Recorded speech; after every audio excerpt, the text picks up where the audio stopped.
Mention कर सकते हैं, मैं ट्राई करूंगा कि जितने ज्यादा से ज्यादा क्वेश्चंस हो आपके आंसर कर पाऊँ। ओके, सेकेंड इंपॉर्टेंट पॉइंट आज का ये है कि जो हम आज आरएमएस में करने वाले हैं वो ज्यादातर आपको आज सिर्फ सुनना है। स्क्रीन पे ज्यादातर आपको सिर्फ कैलकुलेशन जो रहेगा समझाने जैसा वो मैं बताया जाएगा, स्क्रीन पे ज्यादा कुछ दिखेगा नहीं आपको। आज सिर्फ आपको फोकस करना है मेरे वर्डिंग्स पे कि मैं क्या बोल रहा हूँ, और आपको नोट करना है जहां आपको लगे। ठीक है, तो ये ध्यान रख के शुरुआत करते हैं।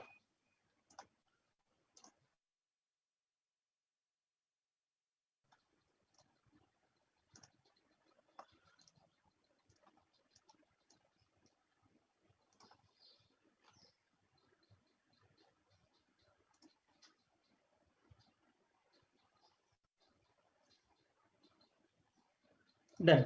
सो स्टार्ट करते हैं आरएमएस। सो आरएमएस जैसे सभी को पता होगा, ब्रोकिंग इंडस्ट्री में काम कर रहे हैं। लाइक हमने फ्रेंचाइजी ली है, चाहे वो कोई भी ब्रोकिंग फर्म की हो, तो हर ब्रोकिंग फर्म में एक अलग अलग डिपार्टमेंट्स होते हैं, चाहे वो आरएमएस हो, चाहे वो बैंकिंग हो, चाहे वो डीपी हो।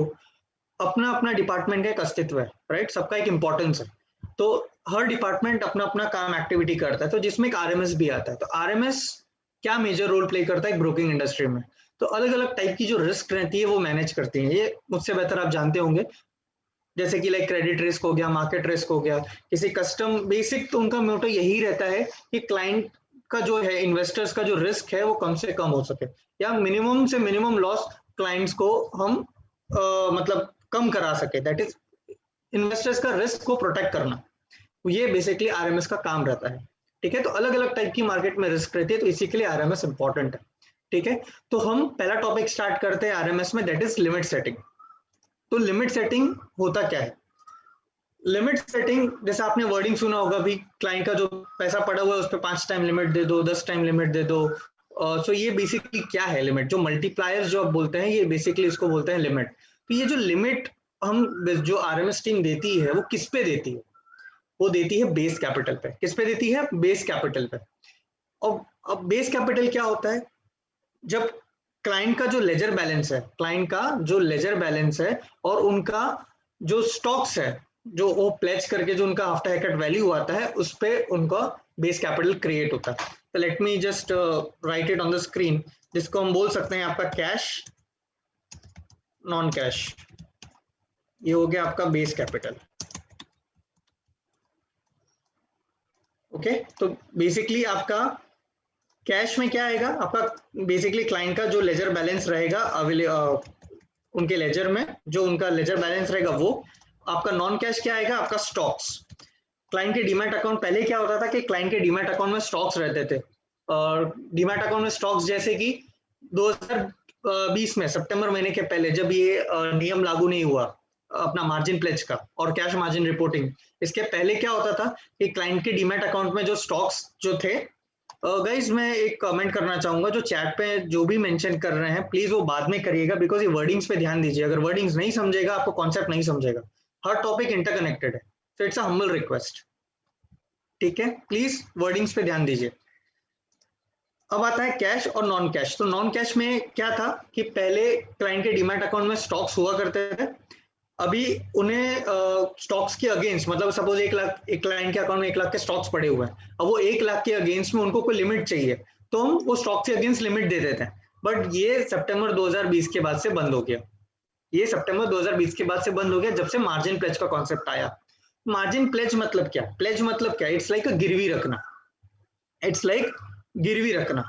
सो इट्स मीन्स लाइक कि आप कस्टमर क्या कर रहे हैं कि अपना स्टॉक्स जो है वो प्लेज कर रहे हैं, इन शॉर्ट वो गिरवी रख रहे हैं मोतीलाल ओसवाल के फेवर में, और मोतीलाल उनके बिहाफ पे उनको लिमिट दे रहा है स्टॉक्स के अगेंस्ट। ओके, तो जो कि पहले नहीं था, बट ये जब से नया नियम लागू हुआ from the exchange and, from the SEBI and, की कैश मार्जिन और मार्जिन प्लेज कॉन्सेप्ट आया है, तब से ये प्लेज करना मैंडेटरी हो गया, तो ही उनको स्टॉक के बेसिस पे लिमिट मिलेगा, अदरवाइज लिमिट नहीं मिलेगा।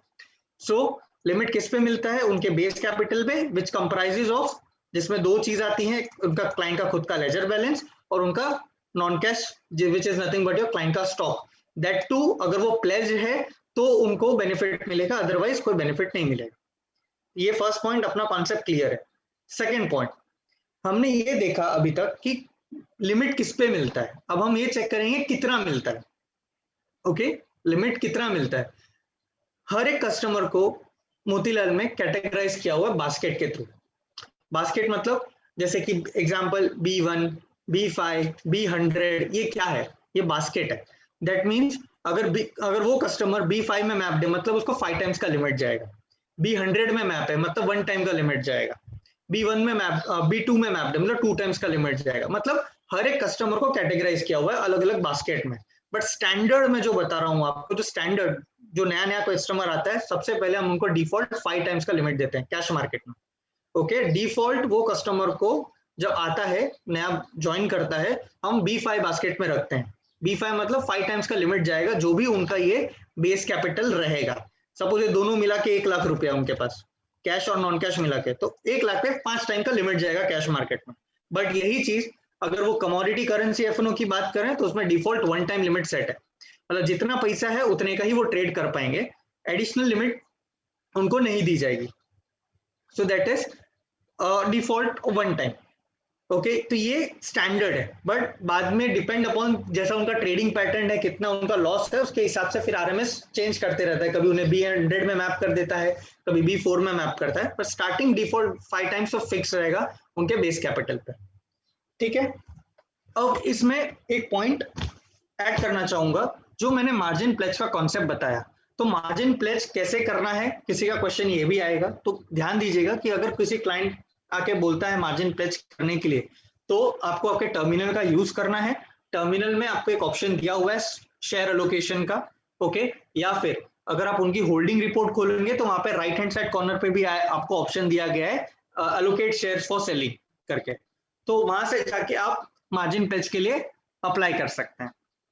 तो ये वर्डिंग ध्यान दे देना, होल्डिंग्स में भी एक ऑप्शन है अलोकेट शेयर फॉर सेलिंग का, या फिर टर्मिनल में ही आपको एक और ऑप्शन दिया हुआ है शेयर एलोकेशन करके। तो दोनों में से कोई भी ऑप्शन का हेल्प लेके आप क्लाइंट का जो स्टॉक्स है मार्जिन में दे सकते हैं। ठीक है, तो ये ध्यान दीजिएगा। अब इसके अंदर एक कॉन्सेप्ट मैं बताता हूं, पीओए और नॉन पीओए का। अब एक नया नियम 3 अप्रैल को लागू हुआ है। आई डोंट नो कितने लोगों को पता है यहाँ पे, मतलब जिन्होंने सर्कुलर पढ़ा रहेगा, जैसा कि मैंने कल बताया था। तो एक नया नियम लागू हुआ है 3 तारीख से। अब वो नया नियम क्या है, पहले वो ध्यान से सुन लो। पहले कंसेप्ट बताता हूँ, फिर वो नया नियम बताता हूँ। अब एक कॉन्सेप्ट ऐसा है पीओए और नॉन पीओए का। पीओए मतलब क्या, पहले के 2010 के पहले पीओए का कोई कॉन्सेप्ट नहीं था। 2010 के पहले क्या करते थे लोग, अगर मार्केट में कोई शेयर्स बेचना है तो वो लोग स्लिप देते थे, राइट, अपने ब्रोकर को जाके स्लिप देते थे, ताकि अपने अपने उसका वो शेयर एक्सचेंज में पे इन के लिए लगा सके ब्रोकर। तो अब वो 2010 के बाद से वो स्लिप का कॉन्सेप्ट ही नहीं रहा, क्योंकि ये पीओ का कॉन्सेप्ट आ गया। अगर क्लाइंट ने पावर ऑफ अटॉर्नी दे दिया है तो ब्रोकर की जिम्मेदारी है कि वो शेयर अपना लगा सके। तो इससे क्लाइंट का मेहनत कम हो गया, डीएस देने की जरूरत नहीं पड़ने लगी। ठीक है, बट मोतीलाल में रिसेंटली एक और ऑप्शन का आ गया कि अगर कोई क्लाइंट भले नॉन पीओए अकाउंट है, उसने पावर ऑफ अटॉर्नी नहीं दिया है, फिर भी उसको स्लिप देने की जरूरत नहीं पड़ेगी। क्यों? क्योंकि मोतीलाल में एक फैसिलिटी है जिसका नाम है टिपिन, और इन अदर वर्ड्स आप बोल दो ओटीपी का एक फैसिलिटी है, जहां पे जब वो क्लाइंट अपना स्टॉक्स बेचता है, क्लाइंट जब अपना स्टॉक्स बेचता है तो बेचने से पहले उसको एक ओटीपी डाल के कंफर्मेशन देना, ताकि वो उसका स्टॉक हमारे ब्रोकर अकाउंट में आ सके और हम वो एक्सचेंज में पे इन के लिए लगा सके। तो उसको स्लिप देने की जरूरत नहीं पड़ेगी। ठीक है, तो ये मैं क्यों बता रहा हूँ लिमिट सेटिंग के साथ, इसका कारण है। कारण लिमिट सेटिंग मतलब लोग लिमिट लेके ट्रेड करना स्टार्ट कर देते, पर ये देखते नहीं है कि उनका वो अकाउंट भाई पावर ऑफ अटॉर्नी में है कि भैया विदाउट पीओए कस्टमर है। तो नॉन पीओए कस्टमर के लिए एक नया नियम लागू हुआ है 3 अप्रैल से। अब वो क्या है, यहाँ पे देखिए स्क्रीन पे। मान के चलिए ये कस्टमर नॉन पीओए है, जिनका पावर ऑफ अटॉर्नी एक्टिव नहीं है। अब जिनका पीओ है तो उनको तो टेंशन नहीं है, ब्रोकर ध्यान दे लेगा, उसमें क्लाइंट का कुछ लेना देना नहीं है, ना फ्रेंचाइजी का कोई टेंशन है। Motilal Oswal will take care of paying. पर नॉन पीओए कस्टमर्स के लिए क्या है, तो नॉन पीओए में भी ऐसे कस्टमर्स है जो स्टॉक अपने डीपी में, कुछ ऐसे कस्टमर्स है जो स्टॉक डीपी में रखते हैं, कुछ ऐसे कस्टमर है जो स्टॉक प्लेज में रखते हैं। ठीक है, मतलब मैं 2 टाइप के कस्टमर बता रहा हूँ, जिनके पास पावर ऑफ अटॉर्नी एक्टिव नहीं है, उनका स्टॉक डीपी में पड़ा है, या फिर कुछ ऐसे कस्टमर जिनका स्टॉक प्लेज में पड़ा है। अब दोनों के केस के लिए, अगर ये दोनों में से कोई भी केस है, अगर वो माल बेचना चाहते हैं तो उनको सबसे पहले क्या करना होगा, उनको सबसे पहले बेचने से पहले उनको टीपिन का एक ओटीपी डाल के, जिसको मैंने अभी थोड़ी देर पहले बताया, जिसको हम ओटीपी भी बोलते हैं, इसकी एक्टिविटी फॉलो करनी पड़ेगी। इसका मतलब क्या है कि अगर ये माल बेचना चाहते हैं, आपको पता होगा टर्मिनल पे जब ऑर्डर डालते हो तो वहां पे एक ऑप्शन आता है product type, sell from DP, ये आपने वर्डिंग सुना होगा जब आप किसी कस्टमर को ऑर्डर डाल रहे होंगे, तो वहां पे आता है नॉर्मल डिलीवरी, फिर आता है वैल्यू प्लस, फिर आता है आपको ये जो मेरा जो टर्म बताया सेल फ्रॉम डीपी करके। सेल फ्रॉम डीपी मतलब क्या कि आपके पास होल्डिंग है और आप माल बेच रहे हो, राइट। तो अगर ये नॉन पीओए कस्टमर है, इसको अपने डीपी में से या फिर प्लेस किए हुए स्टॉक जो है डीपी में वो माल बेचना है, सेल फ्रॉम डीपी करके, सेल फ्रॉम डीपी करके माल बेचना है, तो सबसे पहले उसको टीपिंग का एक्टिविटी परफॉर्म करना पड़ेगा। अगर वो टीपिंग डालता नहीं है तो वो सेल फ्रॉम डीपी नहीं कर पाएगा, ठीक है। तो उसको पहले सेल फ्रॉम डीपी करने से पहले उसको टीपिन डालना है। जैसे उसने टीपिन डाल दिया, कंफर्म कर दिया, तब जाके वो sell from DP activity perform कर पाएगा और उसका स्टॉक बिक जाएगा, उसमें उसको कोई दिक्कत नहीं आएगी। ओके, अब इसमें नियम क्या लागू हुआ है, अब वो सुनो। नियम ऐसा लागू हुआ है कि बहुत से कस्टमर क्या कर रहे हैं मालूम है, ये एक्टिविटी फॉलो ही नहीं कर रहे, या फिर कुछ बिजनेस पार्टनर को पता ही नहीं है, ये एक्टिविटी जो है ना ये फॉलो ही नहीं कर रहे टिपिन डालने का, ऐसे ही माल बेच देते हैं। मतलब वहां पे ऑप्शन आता है ना नॉर्मल डिलीवरी, तो नॉर्मल करके माल बेच दे रहे हैं, वो सेल फ्रॉम डीपी नहीं कर रहे हैं, वो ऐसे ही माल बेच देते हैं। तो ये गलती होने के कारण तो इसमें क्या नया नियम आया कि अगर किसी कस्टमर ने डायरेक्टली ऐसे ही माल बेच दिया है जो नॉन पीओए वाला है, हाँ, अगर उन्होंने माल बेच दिया है तो सिस्टम पहले क्या चेक करेगा, मतलब सिस्टम जो कंसर्न पर्सन है यहाँ पे सिस्टम में ऐसा सेट करके रहेगा, ये सिस्टम क्या चेक करेगा कि वो कस्टमर के पास वो स्टॉक पहले तो है कि नहीं है। सिस्टम ने आइडेंटिफाई किया कि भाई ये कस्टमर के डीपी में भी शेयर नहीं है और प्लेज में भी शेयर नहीं है, ओके। तो सिस्टम क्या करेगा, जो पोजीशन उन्होंने जो सुबह सेल की है, सिस्टम ऑटोमेटिकली 3:15 को बाय कर लेगा ताकि उनको ऑप्शन में ना जाए। क्या करेगा, 3:15 को ऑटो बाय कर लेगा ताकि उनका ऑप्शन ना जाए। तो ये एक रखा हुआ है। दूसरा दूसरा इंपॉर्टेंट चेंज ये आया है कि 3:15 के बाद उनको फ्रेश सेल पोजीशन अलाउ नहीं रहेगा, ओके। तो ये ध्यान दे देना कि 3:15 के बाद वो फ्रेश सेल मतलब नया तरीके से सेल करने जाएंगे तो सिस्टम अलाउ नहीं करेगा उनको, ठीक है। हाँ, अगर प्लेज किया हुआ स्टॉक है तो अलग बात है, बट अगर ऐसे ही बेच दिया, जिन ना डीपी में शेयर है ना प्लेज में है और बेच रहे हैं, तो 3:15 के बाद अलाउ नहीं होगा। अगर बेच दिया तो 3:15 ऑटो बाय हो जाएगा। ये first case. Second case, system check करेगा कि बाबा शेयर्स है, फिर भी उन्होंने टीपी ना करके नॉर्मल करके बेच दिया है, तो सिस्टम जैसे ही वो बेच देगा, तो चाहे वो ऐप में से बेचे या फिर वेब एप्लीकेशन से बेचे, उनको एसएमएस चला जाएगा क्लाइंट को, या ऐप पे भी नोटिफिकेशन आएगा कि भाई तुम्हारे पास वो शेयर था, तुम्हारा नॉन पीओए अकाउंट है और तुमने शेयर बेच दिया है, तो आप एक काम करो, पहले टीपिन डालो। टीपिन कब तक डालना है, मतलब वो ओटीपी डाल के सबमिट कर दो ये रिक्वेस्ट, उनको लिंक जाएगा एसएमएस के थ्रू कि आपकी लिंक पे जाके ओटीपी सबमिट करो, you have non POA account and you have sold the shares, okay. तो ये केस में उनको T+1 के शाम के 6 बजे से पहले, क्या बोल रहा हूं, T+1 अगले दिन के शाम के 6 बजे से पहले क्लाइंट को ओटीपी डाल के सबमिट करना है। अगर वो ओटीपी डाल के सबमिट कर देते हैं तो best effort basis Motilal try करेगा कि अगले दिन वो शेयर पे इन के लिए लग जाए और ऑप्शन में ना जाए। अगर उन्होंने नहीं किया तो गारंटेड है शेयर ऑप्शन में जाएगा, ठीक है। तो ये एक नया नियम लागू हुआ है, तो इसे ध्यान रखना, और इसका सर्कुलर भी अपडेटेड है, तो सर्कुलर पढ़ लेना, ठीक है। तो इसी के लिए ये कॉन्सेप्ट बताया लिमिट सेटिंग के साथ। थर्ड इंपॉर्टेंट पॉइंट इसके अंदर है बीटीएसटी का कॉन्सेप्ट, आपको ध्यान रखना है, ठीक है। आप लिमिट तो दे देते हैं और क्लाइंट ट्रेड कर लेता है, तो इसमें बीटीएसटी का कॉन्सेप्ट ध्यान इसलिए रखना है कि आज पहले जो 2020 में जब नियम लागू हुआ था कैश मार्जिन रिपोर्टिंग और मार्जिन प्लेज का, तब ये नहीं था कि मतलब आज भी अगर मैं कोई स्टॉक बाय कर रहा हूँ ना, कल चल के मैं सेल कर सकता था, कोई मार्जिन नहीं लगता था। जितना मैं शेयर आज बाय कर रहा हूँ उतना जो मार्जिन लगेगा लगेगा, बेचने में कोई मार्जिन नहीं लगता था। बट सितंबर 2020 के बाद वो भी चेंज हो गया है। आज आप बाय कर रहे हो तो अब तो भी आपको मार्जिन देना है, अगर आप सेल कर रहे हो तो भी आपको उतना मार्जिन मेंटेन करके चलना है अकाउंट में, ठीक है। मतलब क्योंकि जो आप कल सेल करोगे आने वाला है, बाय का डिलीवरी आया नहीं है और आप वो माल बेच रहे हो अगले दिन, तो वो गलत है। तो बेसिकली सिस्टम ने ऐसा किया कि इट इज काउंटिंग एज अ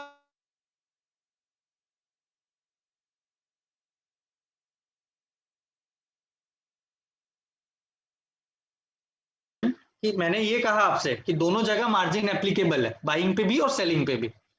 तो कितना मार्जिन देना पड़ेगा, तो ये बहुत बड़ा मैटर हुआ। मैटर मतलब बहुत सारे ब्रोकर्स ने, मतलब अलग अलग कंपनीज ने सेवी में, एक्सचेंज में ये सब बताया कि इतना पैसा लोग कहाँ से लेंगे, कि दोनों जगह मार्जिन का पैसा कस्टमर कैसे देगा, धंधा मर जाएगा। तो फिर सेबी ने क्या एक नया नियम निकाला कि भाई, जैसे कि एग्जांपल, हर स्क्रिप्ट का एक अलग अलग हेयरकट होता है। अब आई डोंट नो कितने लोगों को हेयरकट का मतलब पता है, पर मैं हेयरकट का एक छोटा सा मतलब बताता हूँ, फिर ये बताता हूँ। हेयरकट मतलब एक छोटा सा हिस्सा आपके अकाउंट से ब्लॉक होगा। एग्जाम्पल, आप गोल्ड गिरवी रखने जाते हो, आपने एक जमाने में 50,000 का वैल्यू का एक तोले का गोल्ड बाय किया होगा, आज आपको उसके अगेंस्ट लोन चाहिए। तो आज अब अगर आप किसी कंपनी में जाते हो या बैंक में जाते हो गोल्ड का लोन लेने के लिए, तो क्या बैंक आपको पूरा 50,000 लोन देगा? नहीं, राइट। भाई उसका भी तो रिस्क है कि कल चल के मार्केट गोल्ड का गिर गया तो वो तो घाटे में आ जाएगा। वो तो क्लाइंट बोल देगा नहीं मेरे पास नहीं है, तुम रख लो, रख लो, गोल्ड रख लो तुम्हारे पास। मतलब 50,000 का लोन लेके चला गया, गोल्ड का वैल्यू भी गया, तो बैंक घाटे में आ जाएगी। तो बैंक क्या करती है, एक छोटा सा हिस्सा काट के उसको लोन देती है। समझो अगर 50,000 का लोन है तो एक सर्टन हेयरकट रखेगी, जिसको 20%, 15% जो भी है, जिसको हम लोग बोलते हैं वार वार मार्जिन। ओके, जिसको हेयरकट बोलते हैं, VAR one and the same, right. तो एक छोटा सा हिस्सा काट के उनको लोन देती है, ताकि वो अपना रिस्क मेंटेन करके सके, राइट। तो सिमिलर कॉन्सेप्ट यहाँ पे भी है कि इट्स लाइक कि एक्सचेंज ने क्या बोला, हर स्क्रिप्ट का एक अपना अपना वार है। तो इतना लोगों के पास पैसा नहीं कि उतना मेंटेन करके चले दोनों साइड मार्जिन में। तो एक्सचेंज बोलती है कि एक काम करो कि मिनिमम एटलीस्ट 20% तो मार्जिन मेंटेन करके चलो, अगर आप कैरी कर रहे हो तो पोजीशन।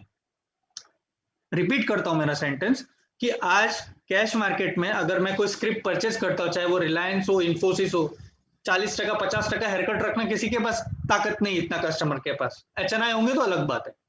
तो वो क्या बोलते हैं, एक सॉल्यूशन लाया कि मिनिमम 20% प्लस एडॉक मार्जिन, या जो भी थोड़ा मोटा एडिशनल मार्जिन होगा, उतना मेंटेन भी अगर करके चलेंगे ना क्लाइंट, तो भी आप पोजीशन कैरी कर पाओगे। पूरा पैसा नहीं दे पा रहे, पूरा ज्यादा मार्जिन नहीं दे पा रहे, एटलीस्ट 20% तो रखो, ठीक है। तो कैरी जो हम पोजीशन करते हैं उसको हम लोग क्या बोलते हैं, एक टर्म है उसके लिए, जो हम कैरी पोजीशन कैरी करके डिलीवरी लेके जाते हैं, जो मार्जिन लगता है उसको बोलते हैं ईओडी मार्जिन। तो ये वर्ड नोट करके रखना, इसको क्या बोलते हैं, ईओडी मार्जिन, ठीक है। तो क्या बोला कि 20% तो मेंटेन करके चलो तो पोजीशन कैरी कर पाओगे, ऐसा एक्सचेंज ने बोला। तब दैट मीन्स क्या हो गया कि अगर आज मैं बीटीएसटी कर रहा हूं, तो अगर मैं रिलायंस का कोई पोजीशन लेता हूं, चाहे वो 1 लाख का हो, 5 लाख का हो, मेरे को खाली 20% ही मार्जिन रखना है अकाउंट में। अगले दिन भी अगर मैं सेल कर रहा हूं, तो मतलब मुझे 40% अकाउंट में होना चाहिए, ताकि मेरा बाइंग सेलिंग प्रॉपर हो सके। अगर आपने मार्जिन मेंटेन नहीं किया, तब इस पे भी आपको मार्जिन शॉर्टेज पेनल्टी चालू हो जाएगा, जैसे हम एफएनओ करेंसी कमोडिटी में करते हैं। बिकॉज कैश मार्जिन रिपोर्टिंग भी स्टार्ट हो गया है सितंबर 2020 से। कहने का मतलब है, क्लाइंट को हो सके ना उतना कम लिमिट दो, ठीक है। मतलब हो सके उतने अपने पैसों में ट्रेड करवाओ। अगर आप दे रहे हो लिमिट, कोई प्रॉब्लम नहीं है, पर ट्राई ये करो कि आप टाइम पे कलेक्ट कर लो। नहीं तो क्या होगा, क्लाइंट तो बोलेगा भाई नहीं है मेरे पास पैसा, फिर आपके लिए प्रॉब्लम हो जाएगी, ठीक है। तो ये चीज आप ध्यान रखना, मिनिमम 20% मार्जिन पे भी आप काम करा सकते हो, बट इंश्योरिंग कि क्लाइंट से आप टाइम पे पैसा कलेक्ट कर ले, जिसको हम लोग बोलते हैं ईओडी मार्जिन। तो ये था बीटीएसटी का कॉन्सेप्ट। एंड अब मैं करता हूं समराइज। अब तक हमने क्या क्या सीखा, एक हमने सीखा आरएमएस का क्या इंपॉर्टेंट है, हमने सीखा लिमिट किस पे सेट होती है, बेस कैपिटल पे, जिसमें आपका कैश और नॉन कैश आता है। ओके, नॉन कैश मतलब that too in terms of pledge ना, विदाउट प्लेज का कोई फायदा नहीं है, कोई बेनिफिट नहीं मिलेगा। ओके, अब कितना टाइम मिलता है, डिफॉल्ट 5 टाइम्स है कैश मार्केट में, बाकी के लिए 1 टाइम। ओके, मैंने फिर उसके बाद आपको पीओए नॉन पीओए का कॉन्सेप्ट भी बताया कि क्या अपने को ध्यान रखना है, सेलिंग करने के पहले हमें टिपिन प्रोसेस कर लेना है। फिर मैंने एक बीटीएसटी का भी जस्ट कॉन्सेप्ट बताया आपको कि दोनों साइड मार्जिन एप्लीकेबल है, मिनिमम कैरी करना है, जिसको हम ईओडी मार्जिन बोलते हैं, 20% मार्जिन देके चले। तो ये बेसिक है, आपको ध्यान रखना है। Now let's come to the next topic. पहले हमने लिमिट सेटिंग देख लिया, नेक्स्ट टॉपिक आते हैं डेरिवेटिव्स पे। अब डेरिवेटिव्स में क्या होता है, डेरिवेटिव्स में क्या टर्म यूज होते हैं? अगर आज मैं एफएनओ, करेंसी, कमोडिटी का अगर सौदा लेता हूं, आयुष जी आपका जो कॉन्सेप्ट है बेस कैपिटल का मैं दोबारा समझा दूंगा, पर let me move it to the next topic, मैं आपको एंड में वापस से रिपीट कर दूंगा। ओके, सो मैं आता हूं डेरिवेटिव्स पे। डेरिवेटिव्स में टर्म यूज होता है जैसे कि आज मेरे को कोई एफएनओ का कोई लॉट खरीदना है, ठीक है, कोई लॉट खरीदना है, जैसे कि रिलायंस का कोई लॉट है या इंडेक्स का कोई लॉट खरीदना है, तो मुझे क्या देना पड़ता है? मुझे भी मार्जिन देना पड़ता है, राइट? एक लॉट के लिए मतलब मुझे उतना मार्जिन अकाउंट में मेंटेन रखना है। तो what is that margin called? वो मार्जिन का नाम क्या है? वो margin is nothing but your, derivative में टर्म यूज होता है span plus exposure is equals to your total margin, ठीक है? स्पैन मार्जिन का दूसरा नाम है इनिशियल मार्जिन। स्पैन मार्जिन का क्या नाम है दूसरा? Initial margin. इसको इनिशियल मार्जिन भी बोलते हैं, स्पैन बोलो जो भी है। और एक्सपोजर मार्जिन, दोनों मिला के बनता है आपका टोटल मार्जिन। मतलब अगर मेरे को एक लॉट किसी का खरीदना है, चाहे वो पुट ऑप्शन हो या फिर आपका कमोडिटी का कोई कॉन्ट्रैक्ट हो, एक लॉट का मुझे उतना मार्जिन अकाउंट में रखना है जो कि एक्सचेंज प्रिस्क्राइब्ड रहता है। आई मीन टू से ये एक्सचेंज प्रिस्क्राइब्ड रहता है। तो वो मार्जिन अगर वो अकाउंट में मेंटेन रखेंगे तो अकॉर्डिंगली उनका वो लॉट बाय कर पाएंगे, राइट? तो ये इसके टर्म्स क्या होता है डेरिवेटिव में? स्पैन और एक्सपोजर। और यही इक्विटी में क्या होता है? इक्विटी में क्या टर्म यूज होता है? कोई बता सकता है चैट पे? चलो let me answer, let us answer from you and. बता सकते हो इक्विटी में क्या टर्म यूज होता है? वार, एग्जैक्टली। तो वार प्लस ईएलएम, वार प्लस ईएलएम इक्विटी में टर्म यूज होता है। एक्सपोजर मार्जिन क्या होता है? एक्सपोजर मार्जिन होता है ब्रोकर का मार्जिन। पहले ये चलो ये आपके नॉलेज के लिए बता रहा हूं, it is not a part of the topic. जुलाई 2018, जुलाई 2018 के पहले क्या कॉन्सेप्ट था? जुलाई 2018 के पहले ना सिर्फ स्पैन मार्जिन रिपोर्ट होता था, जिसको हम एक्सचेंज का मार्जिन बोलते हैं। एक्सचेंज क्या बोलता है? अगर आप एक लॉट खरीद रहे हो ना तो इतना मार्जिन लगेगा। एक्सचेंज ने क्या किया? अपना सेफ्टी के लिए अपना मार्जिन बता दिया कि तुम अगर ये ले रहे हो तो तुम इतना मार्जिन दो। तो ब्रोकर का रिस्क कहाँ है? अगर वो कल चल के ज्यादा लॉस होता है तो ब्रोकर तो फंस गया। तो ब्रोकर बोला नहीं भाई मैं भी चार्ज करूंगा। तो exposure margin is nothing but your broker margin, जहां पे ये दोनों मार्जिन क्लब होके आपका टोटल मार्जिन बनेगा। तो 2018 के पहले ना खाली स्पैन मार्जिन रिपोर्ट होता था। मतलब अगर क्लाइंट ने अगर स्पैन मार्जिन भी, या जिसको हम बोलते हैं एक्सचेंज मार्जिन भी मेंटेन किया ना तो भी चल जाता था। ब्रोकर मार्जिन नहीं देता था तो भी चलता था। बट 2018 के बाद नया नियम लागू हुआ सेबी का। सेबी ने बोला भाई अब एक्सपोजर भी मेंटेन मैंडेटरी है, आप क्लाइंट को कलेक्ट करना। दोनों मार्जिन उनको लगेगा। मतलब ब्रोकर अपना सेफ्टी के लिए बफर ब्लॉक किया, एक्सचेंज अपना सेफ्टी के लिए ब्लॉक किया, तो दोनों मार्जिन मिला के आपका टोटल मार्जिन क्लाइंट को अपफ्रंट देना पड़ेगा, तब जाके वो एक लॉट बाय कर पाएगा। तो that is nothing but your exposure margin. I hope ये कॉन्सेप्ट क्लियर है। तो अब ये मैंने क्यों बताया? ये मैंने क्यों बताया ताकि आपको मैं एक चीज बता सकूं, ये आपको कैसे पता चलेगा कि एक लॉट बाय करना है तो कितना मार्जिन लगेगा। तो इसके लिए टर्मिनल में आपके पास एक ऑप्शन अवेलेबल है। टर्मिनल में एक ऑप्शन अवेलेबल है और वो ऑप्शन कहाँ है? दो जगह। आप रिस्क एडमिन में एक ऑप्शन है रिपोर्ट सेक्शन के अंदर, नोट कर लो पाथ, अगर जिसका टर्मिनल लॉगिन नहीं है तो, कोई नए जो फ्रेंचाइजीज हैं तो टर्मिनल जब आप लॉगिन करोगे तो रिस्क एडमिन में क्विक लिंक है नीचे। अगर आप स्क्रॉल करके नीचे आओगे तो वहां पे एक ऑप्शन है मार्जिन रिपोर्ट, तो वो रेफर कर लीजिएगा। उसमें आपको स्टैंडर्ड बता दिया गया है, कैलकुलेट करने की जरूरत नहीं है। आपको एक लॉट के लिए कितना पैसा लगेगा ना वहां पे अपफ्रंटली दिया हुआ है। कैश मार्जिन का भी दिया हुआ है, डेरिवेटिव मार्जिन का भी दिया हुआ है, तो आपको अपफ्रंटली आ जाएगा। या फिर दूसरा तरीका है स्पैन कैलकुलेटर, वहां पे एक स्पैन कैलकुलेटर भी अवेलेबल है। तो आप कैलकुलेट कर भी सकते हो कि भाई अगर मैं ये स्क्रिप्ट ले रहा हूं तो कितना आ सकता है लमसम, ठीक है? तो ये यहां से आपको मिल जाएगा कि किस स्क्रिप्ट के लिए कितना पैसा रिक्वायर्ड है। Next point, how to check margin shortage. मुझे मालूम पड़ गया सपोज एक क्लाइंट ने इतना पैसा दे दिया है, अब आपको देखना है कि कितना शॉर्टेज आ रहा है, कितना पेनल्टी लगेगा, वो सबका क्या फंड है। तो अब वो कॉन्सेप्ट ध्यान से सुनो। अब सपोज बेस कैपिटल था क्लाइंट का 3 लाख रुपया, अब आप लोग इसका आंसर करना जो मैं आगे बोलूंगा। क्लाइंट का ना बेस कैपिटल था 3 लाख रुपए, मतलब बेस कैपिटल मतलब दोनों आ गया आपका, कैश बैलेंस और non cash stock after pledge, मतलब आफ्टर हेयर जो भी प्लेज के थ्रू आया। अब उसने जो पोजीशन बनाई वॉट एवर, चाहे वो कैश में बनाई हो, एफएनओ में बनाई हो, करेंसी में बनाई हो, जो भी है, उसका सब मिला के मार्जिन रिक्वायरमेंट आ रहा था 3,20,000 का। ठीक है, तो यहां पे शॉर्टेज कितने का आया? शॉर्टेज आया एग्जैक्टली शॉर्टेज आया आपका 20,000 का। शॉर्टेज यहाँ पे कितने का आ गया आपका? 20,000 का शॉर्टेज आ गया। ठीक है, तो अब ये 20,000 का शॉर्टेज क्लाइंट को कब तक देना है, अगर वो नहीं देगा तो कितनी पेनल्टी लगेगी, अब हम वो देखेंगे। ठीक है, अगर ये शॉर्टेज है, ये शॉर्टेज 20,000 का है, उसको कब तक देना है? शॉर्टेज अगर क्लाइंट का आता है तो क्लाइंट को सेम डे, क्लाइंट को नहीं, आई मीन टू से एज अ बिजनेस पार्टनर, आपको क्या ध्यान रखना है? आपको सेम डे उनको कहना है कि भाई ये शॉर्टेज है आपका, इतना अमाउंट का फंड ट्रांसफर करके क्लियर करो आज उसी दिन। अगर वो फंड ट्रांसफर कर रहे हैं उसी दिन उन्हें क्लियर करवाना है। अगर वो चेक दे रहे हैं, क्योंकि डेली शॉर्टेज रिपोर्ट होता है एक्सचेंज में, प्रोविजनल शॉर्टेज डेली रिपोर्ट होता है, तो अगर कोई फंड ट्रांसफर शॉर्टेज है तो उनको बोलो फंड ट्रांसफर करके सेम डे क्लियर करें। पर अगर कोई बोलता है मैं चेक देता हूं, अगर मैं चेक देता हूं, अब यहाँ पे कैसा है, 3 लाख के बेस कैपिटल में 3,20,000 लिया, मतलब गारंटेड है 20,000 का अपने से एडिशनल लिमिट लेके काम करके गया वो। ठीक है, तो अब उसको बोलना है भाई तूने 20,000 का एडिशनल लिमिट लिया है ना, ये शॉर्टेज आ रहा है, आज तू पे कर फंड ट्रांसफर करके। नहीं कर रहा है, चेक दे। तो चेक का क्या करोगे आप? चेक आपको सेम डे उसका मनी पे इन एंट्री करना है। क्या करना है? इसके बाद का टॉपिक अपना बैंकिंग ही है, तब मैं आपको बताऊंगा कि कैसे मनी पे इन एंट्री करते हैं।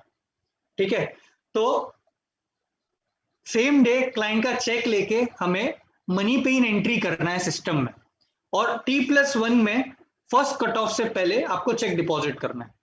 हर बैंक का अपना अपना कट ऑफ है भाई, मतलब फर्स्ट क्लियरिंग सेकंड क्लियरिंग जिसको हम बोलते हैं। ओके, तो जो भी आपके इसमें सीएमएस बैंक मैप किया होगा ना, वो बैंक में जाके फर्स्ट क्लियरिंग कट ऑफ से पहले आप जमा कर दो चेक। ठीक है, तो इससे फायदा क्या है? इससे फायदा ये है कि फर्स्ट क्लियरिंग में अगर चेक जाएगा आपका तो सेम डे एटलीस्ट क्लाइंट के लेजर में अनरियलाइज चेक का एंट्री आ जाएगा। हम लोग T-1 का बैकडेटेड एंट्री मार के उनको बता देंगे एक्सचेंज को फाइनल रिपोर्टिंग के टाइम कि क्लाइंट का पैसा आ गया था। ठीक है, मैं एक कॉन्सेप्ट बताता हूं, ये टी डे है, T1 है, ये T2 है, T3, T4 और T5। ठीक है, टी डे में आपने क्या किया? क्लाइंट का शॉर्टेज आया 20,000 का, आपने क्या किया? चेक का मनी पे इन एंट्री कर दिया। ये शॉर्टेज रिपोर्ट हुआ एक्सचेंज में, जिसको हम लोग बोलते हैं प्रोविजनल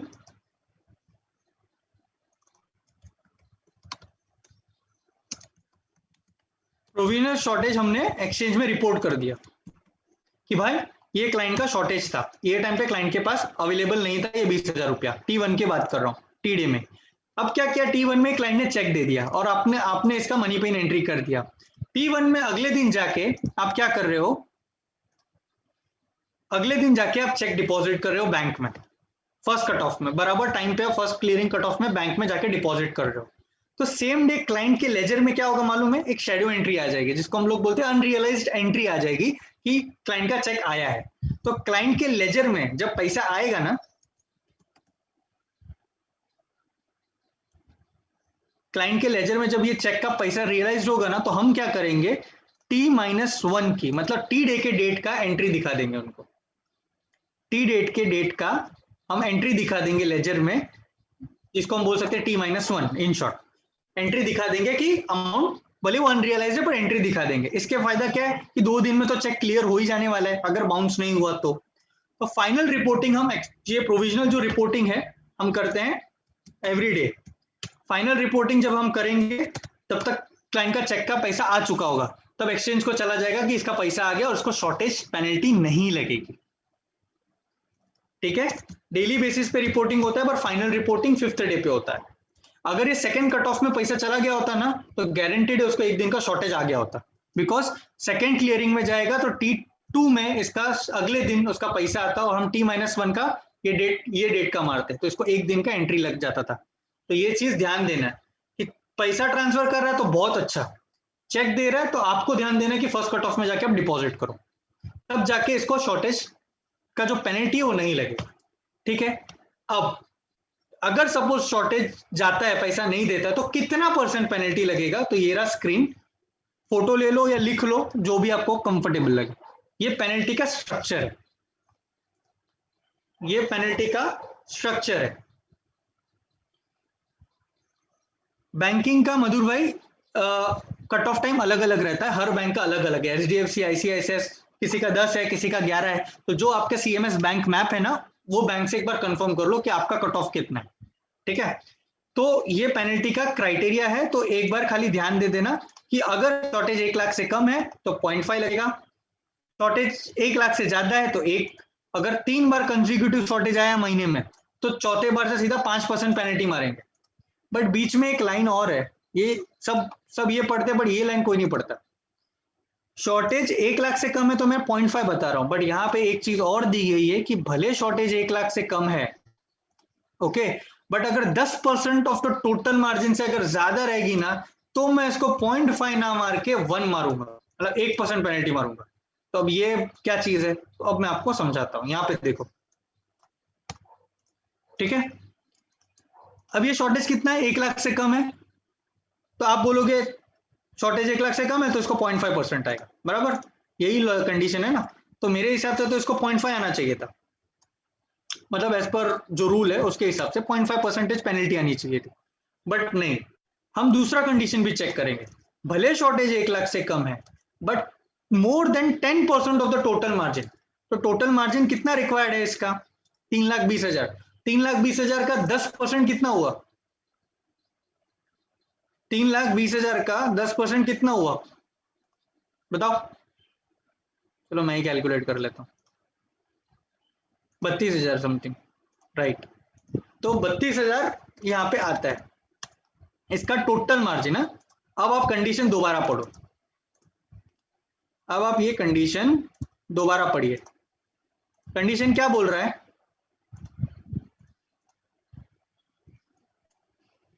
कंडीशन क्या है, even if the shortage is less than 1 lakh, even if the shortage is less than 1 lakh but more than 10% of the total margin. ये 10% ऑफ द टोटल मार्जिन है, क्या ये shortage 10% of the total margin से ज्यादा है, yes और no, no. तो इसको मैं क्या करूंगा, मैं 0.5 ही लगाऊंगा। बट यही चीज अगर 10% से ज्यादा होती, इस मार्जिन के ऊपर गई होती, तो मैं इसको भले ही शॉर्टेज 1 लाख से कम होता, मैं 0.5 ना मार के 1 मारता। क्लियर है, तो इस तरीके से पेनल्टी लगती है।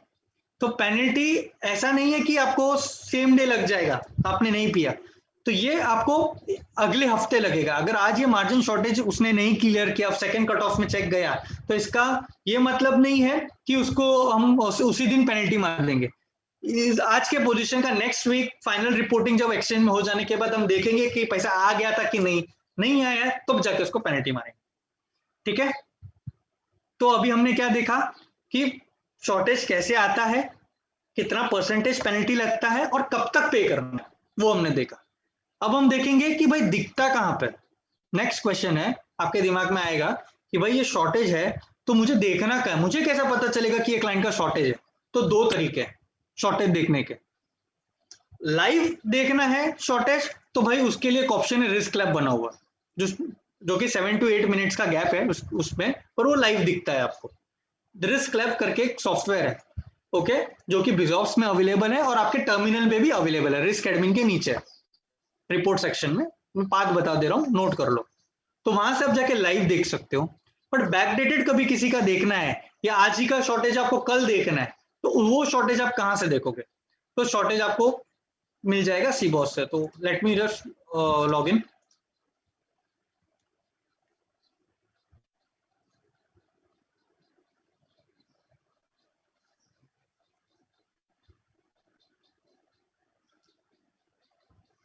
ठीक है, पाथ नोट कर लो सभी लोग, जो लोग नए हैं।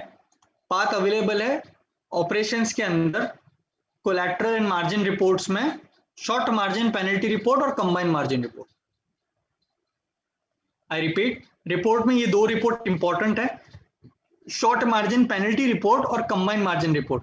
और ज्यादा दिमाग को जोर ना देना हो तो सबसे बेटर ऑप्शन है, इतना घूमने की जरूरत नहीं है, यहाँ पे सर्च ऑप्शन का मदद ले लो, कीवर्ड टाइप करो, पाथ के साथ अवेलेबल हो जाएगा, डायरेक्ट क्लिक करोगे रिपोर्ट ओपन हो जाएगा। तो ये ग्लोबल सर्च है, तो कुछ भी सर्च करना हो कीवर्ड टाइप करो, पाथ के साथ आ जाएगा। ठीक है, तो ये कंबाइंड मार्जिन, ये मैं क्यों बताया ये दोनों रिपोर्ट, इसका यूज क्या है। कंबाइंड मार्जिन रिपोर्ट से आपको पता चलेगा शॉर्टेज कितना है, ये जो फिगर मैंने बताया ना ये पता चलेगा। अब इस पे पेनल्टी कितनी लगी है वो आपको ये शॉर्ट मार्जिन पेनल्टी रिपोर्ट पे पता चलेगी, क्या 1% है, 0.5 लगा है, 5% लगा है, वो आपको ये रिपोर्ट में दिखेगा।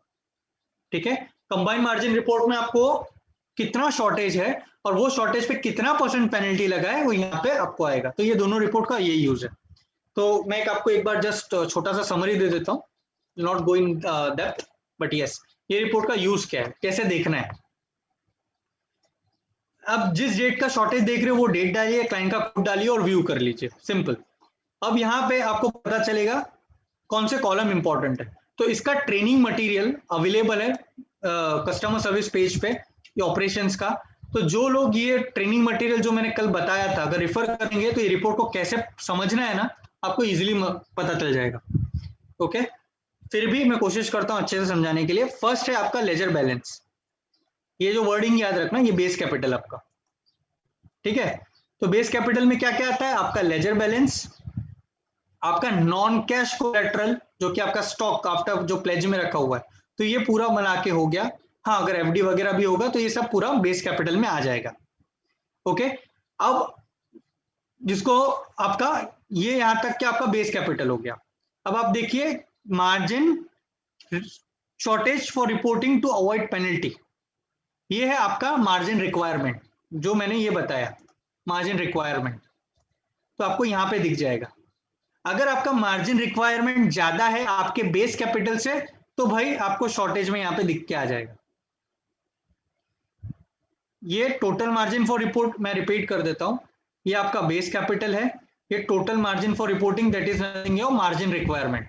अगर ये मार्जिन रिक्वायरमेंट मेरा बेस कैपिटल से ज्यादा है तो मेरा पेनल्टी यहाँ पे दिखाई दे जाएगी। बट अगर मेरा बेस कैपिटल ज्यादा है मेरे मार्जिन रिक्वायरमेंट से तो मेरा शॉर्टेज नहीं लाएगा, जीरो आएगा, तो ये कोई शॉर्टेज नहीं।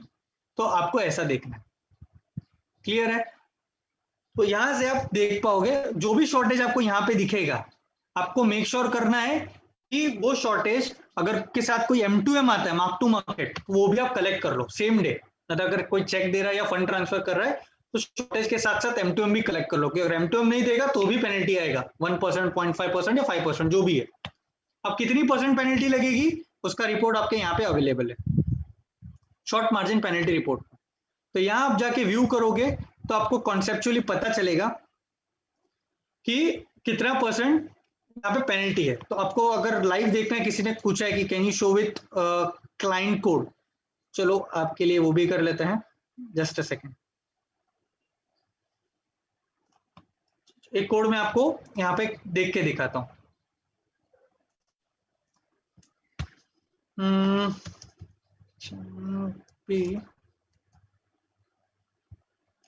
कौन सा कोड लूँ, एक सेकेंड, मेरे पास एक कोड है पुराना, चलो 018 ले लेते हैं।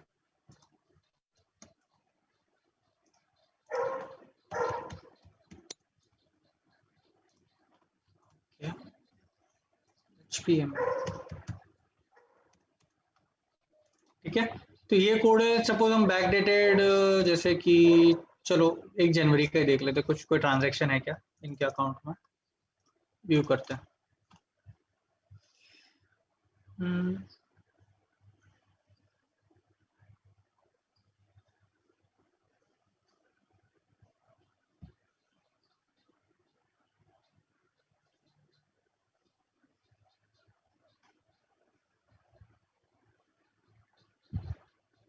Let the report get loaded, फिर मैं आपको कॉन्सेप्ट बताता हूँ।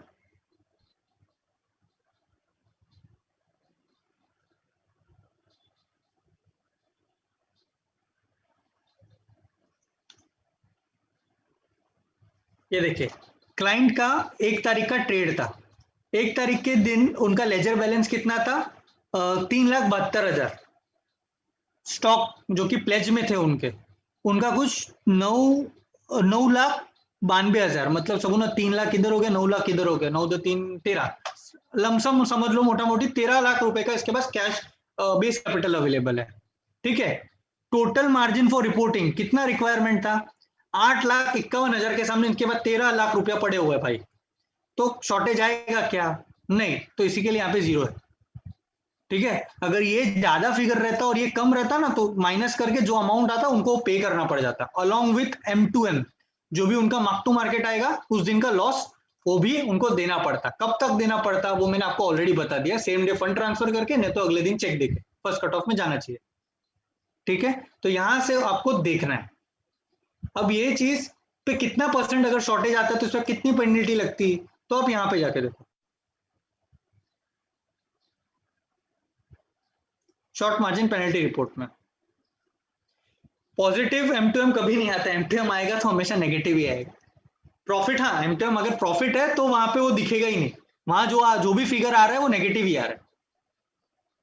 ठीक है, तो ये चीज ध्यान रखना, वहां पे अगर आपको जो दिखा रहा है वो बाय डिफॉल्ट आपका नेगेटिव ही आ रहा है। तो अब यहाँ पे आपको, मेरे पास कोई क्लाइंट कोड नहीं है जिसका मैं देख पाऊँ, बट यहाँ से आपको एक्चुअल पिक्चर समझ में आ जाएगा। एग्जाम्पल कल के डेट का ले लो, अगर कुछ रैंडमली दिखता है तो बता देता हूँ।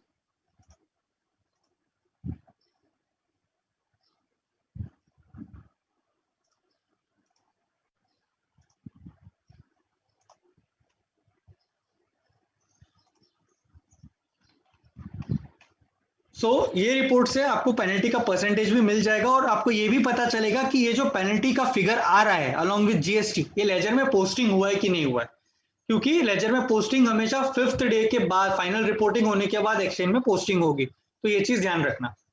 तो ये भी आपको यही रिपोर्ट में दिख जाएगा। तो let the report get generated, ये थोड़ा वक्त लेगा क्योंकि ये पूरे पैन इंडिया का डेटा आएगा मेरे पास। तो आप अपने अपने इंडिविजुअल लॉगिन में भी चेक कर सकते हो आपके सीबॉस में, डायरेक्ट व्यू करके कि कौन से क्लाइंट का कितना परसेंटेज पेनल्टी के लिए जा रहा है।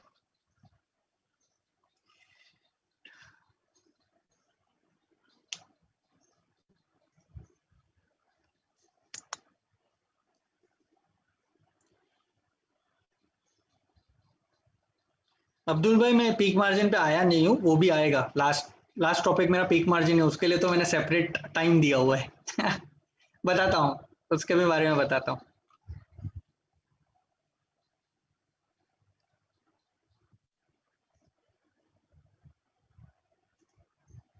भाई लोड हो जा।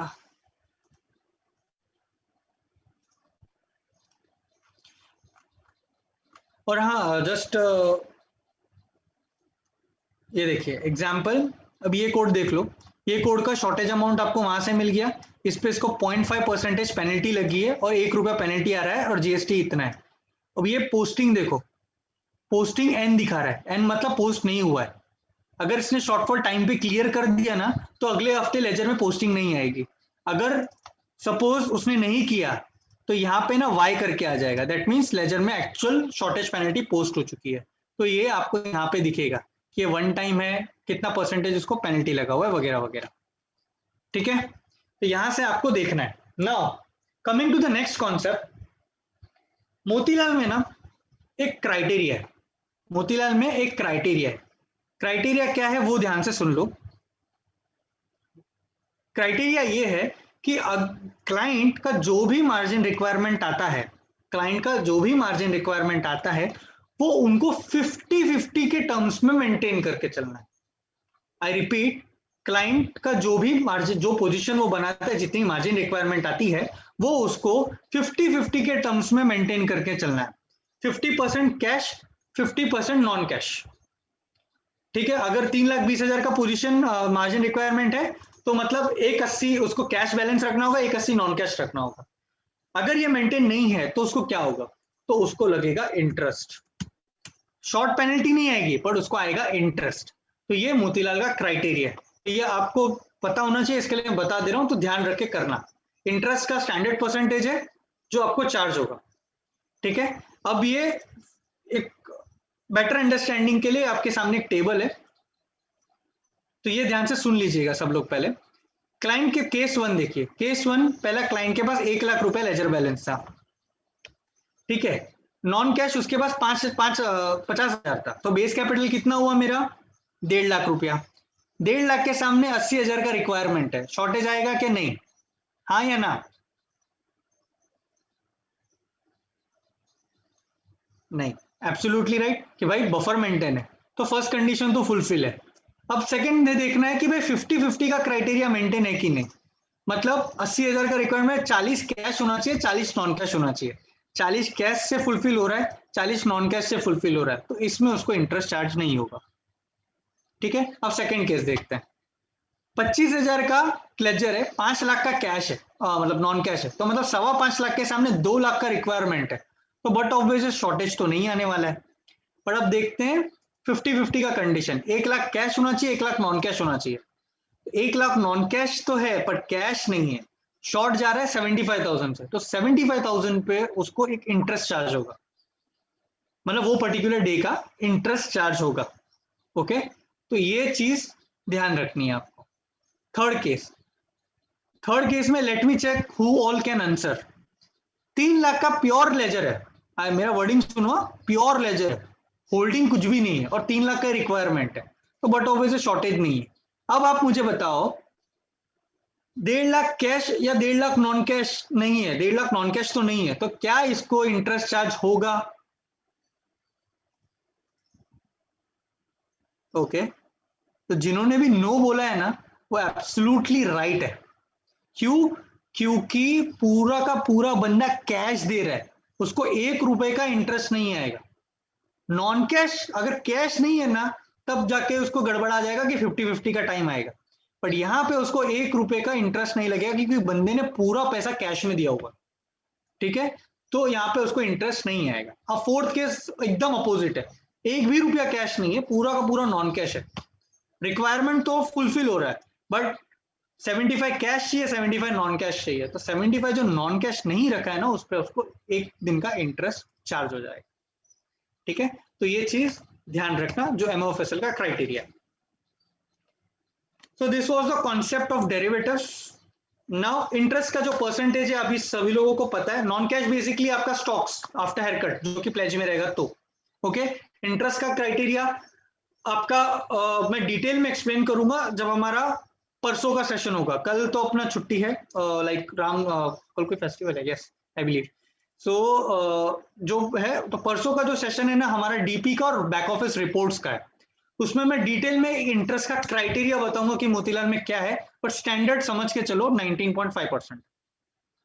स्टैंडर्ड नहीं, हाँ अम्बेडकर जयंती राइट, तो 19.5% इंटरेस्ट रेट है। और भी है जो कि मैं परसों के सेशन में बताऊंगा, तो प्लीज अटेंड करिएगा, बिकॉज वो अगर मैं कॉन्सेप्ट करूंगा तो we will be running short of time, time बहुत कम है, तो मैं आपको डिटेल बताऊंगा, ध्यान रखना, क्वेश्चन निकालना जुई परसों के दिन। नेक्स्ट कॉन्सेप्ट आते हैं एजिंग सेलिंग, आरएमएस सेलिंग पे। एजिंग डेबिट और आरएमएस सेलिंग पे, ये दोनों ना कॉन्सेप्ट इंटरलिंक्ड है एक्चुअली। अब मैं एजिंग डेबिट का पहले मतलब बताता हूं, फिर आरएमएस सेलिंग पे आता हूं। 16% जिंदगी में कभी मोतीलाल में नहीं रहा है सर, 19.5% ही है। 16% वो आपके एनबीएफसी का जो रहता है ना उसके लिए आता है, फंड मार्जिन लेस वगैरह के लिए, इसमें नहीं है। 19.5% इज द स्टैंडर्ड रेट, ठीक है। तो एजिंग डेबिट क्या होता है? एजिंग दो प्रकार के होते हैं। एजिंग मतलब क्या, पहले तो ये जो भलता सा वर्ड है एजिंग, उसका मतलब समझो। एजिंग होता है एज ऑफ द डेबिट, कितने टाइम से क्लाइंट का डेबिट चला आ रहा है, जिसको हम बोलते हैं एजिंग डेबिट, ठीक है। अगर आपके कभी किसी कस्टमर का देखना है कि मेरे किसी कस्टमर का एजिंग डेबिट कितना है, तो आप क्या कर सकते हो पता है? एजिंग का एक रिपोर्ट अवेलेबल है बिजॉप्स में, आपको दिखा देता हूं, let me just log in.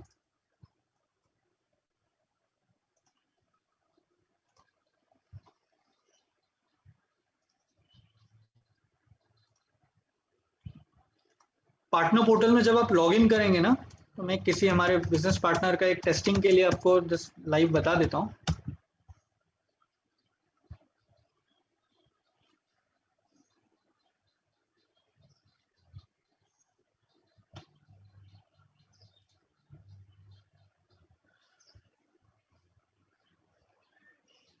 Ops में जब आप बिजॉप्स में जाएंगे तब यहाँ पे आपको एक ऑप्शन दिया हुआ है इंफॉर्मेशन, नहीं सॉरी, एमआईएस में एक एजिंग रिपोर्ट है। ये रिपोर्ट में आपको पता चल जाएगा जब आप रन करोगे कि आपको देखना है, सपोज A to Z मारो या एक एक सिंगल क्लाइंट का देखना है, आपको देखना है कि मेरे ऐसे कितने कस्टमर है जिनका 1000 रुपए के ऊपर डेबिट है। तो आप यहाँ पे डेज डालो, 1 डे, 2 डे, 3 डे, 4 डे और 5th डे, ये डेज है। तो आपको ये कैलेंडर डे, वर्किंग डे के हिसाब से नहीं है, इसमें नॉन वर्किंग भी इंक्लूड होता है। तो आपको ये समझना है, ये क्यों मैं बता रहा हूँ, आरएमएस सेलिंग जो अब मोतीलाल का है कैश मार्केट का, वो होता है T+5th वर्किंग डे पे। कब होता है, नोट कर लो, T+5th वर्किंग डे पे आरएमएस सेलिंग हो जाएगा। तो इसी के लिए मैंने यहाँ पे डेज डाले। अब ये डेज क्यों डाले, ताकि आपको पता चल सके कि आपके कितने कस्टमर्स का जो डेबिट खड़ा है, आपको उनको बोलना है कि भाई तेरा डेबिट इतना है, 4 दिन तक आ चुका है, तो पहले क्लियर करना है, तो 5वें दिन पता चला आरएमएस सेलिंग आ जाएगा। तो ये रिपोर्ट से आपको जजमेंट मिल जाएगा कि वो कस्टमर को कितना बैलेंस हम बोल सकते हैं कि भाई तू ट्रांसफर कर ले। तो ये रिपोर्ट से आपको बाइफर्केशन मिल जाएगा कि जो भी डेबिट है वो कितने दिन से चल रहा है। एक दिन में इतना, मतलब अगर सपोज 1 लाख रुपए डेबिट है, तो हो सकता है एक दिन में उसका 50,000 हो, फिर 2 दिन सेकेंड डे में उसका 50,000 हो, थर्ड डे में फिर 50,000, तो टोटल मिला के 2 लाख का डेबिट हुआ। तो ऐसा वो बाइफर्केशन करके आएगा। तो उसके हिसाब से हम क्लाइंट को बोल सकते हैं कि तेरा तीसरे दिन में डेबिट इतना आ रहा है, तो ट्रांसफर कर दे, ना तो 5वें दिन माल फूट जाएगा करके। तो that is the ageing report. अब एजिंग कितने टाइप के होते हैं, एजिंग होता है 2 टाइप के, नोट कर लो। पहला है प्रोविजनल एजिंग, दूसरा है परमानेंट एजिंग। पहला क्या है, प्रोविजनल एजिंग, दूसरा है परमानेंट एजिंग। अब दोनों में डिफरेंस क्या है, परमानेंट तो नाम से समझ में आता है भाई परमानेंट है, प्रोविजनल मतलब टेम्पररी, इन शॉर्ट। अब आपको मैंने थोड़ी देर पहले एक शब्द मैंने यूज किया था कि हो सके ना उतना क्लाइंट को एडिशनल लिमिट देना बंद करो, या हो अगर दे रहे हो तो टाइम पे कलेक्ट करो। मैंने ये वर्डिंग यूज किया, क्यों किया का कारण है। मैंने इसलिए बोला कि अगर आपने उनका, जो अगर क्लाइंट ने टाइम पे पेमेंट नहीं दे रहा है या जो भी अगर वो कर रहा है, तो उसका एजिंग बढ़ते जाएगा, उसका डेबिट बढ़ते जाएगा, फिर उसका आरएमएस सेलिंग हो जाएगा। ओके, और फालतू का अगर है तो पेनल्टी वगैरह होगा। तो ये क्यों मैं बोल रहा हूं, क्योंकि इसका रिस्क आपसे बेयर है। मोतीलाल के बुक्स में कुछ नहीं आएगा। आप जो डिपॉजिट देते हो ना, आपका फ्रेंचाइजी लेते हो तब आप डिपॉजिट देते रहेंगे, राइट। तो वो रिस्क जो है ना क्लाइंट का, आपके कोड में ट्रांसफर होता है, जिसको हम बोलते हैं एजिंग, प्रोविजनल और परमानेंट। तब कंसेप्ट सुनो, प्रोविजनल एजिंग में क्या होता है कि हम आपके लेजर में, जैसा क्लाइंट का लेजर होता है वैसे 1200 का आपका भी एक लेजर होता है, 1200 कोड का।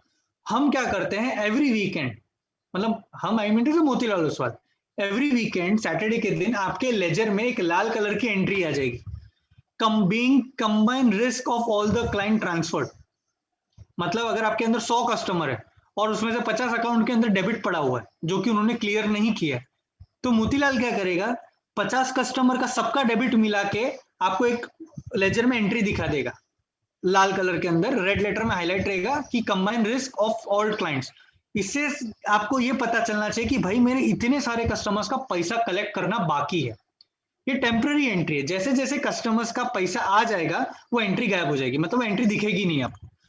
तो इट जस्ट इंडिकेट कि एक आपको दिमाग में आएगा कि भाई इतना मुझे पैसा लेना है, इसके लिए वो प्रोविजनल एंट्री दिखाता है। ओके, और पर वो एंट्री पोस्ट नहीं हुआ है, प्रोविजनल है। और परमानेंट एजिंग मतलब क्या, कि साल के अंत में क्या होता है कि क्लाइंट ने पैसा ट्रांसफर किया नहीं है या नेकेड लॉस है, मतलब उसके पास स्टॉक भी नहीं है कि हम बेच के उसका कलेक्ट कर सके, तो पूरा का पूरा रिस्क है ना फ्रेंचाइजी के बुक्स में चला जाता है, 1200 के लेजर में, कि भाई अब क्लाइंट से आपने करवाया है एडिशनल लिमिट पे काम, तो पेमेंट नहीं किया है, तो आपके डिपॉजिट से वो एडजस्ट होता है साल के अंत में।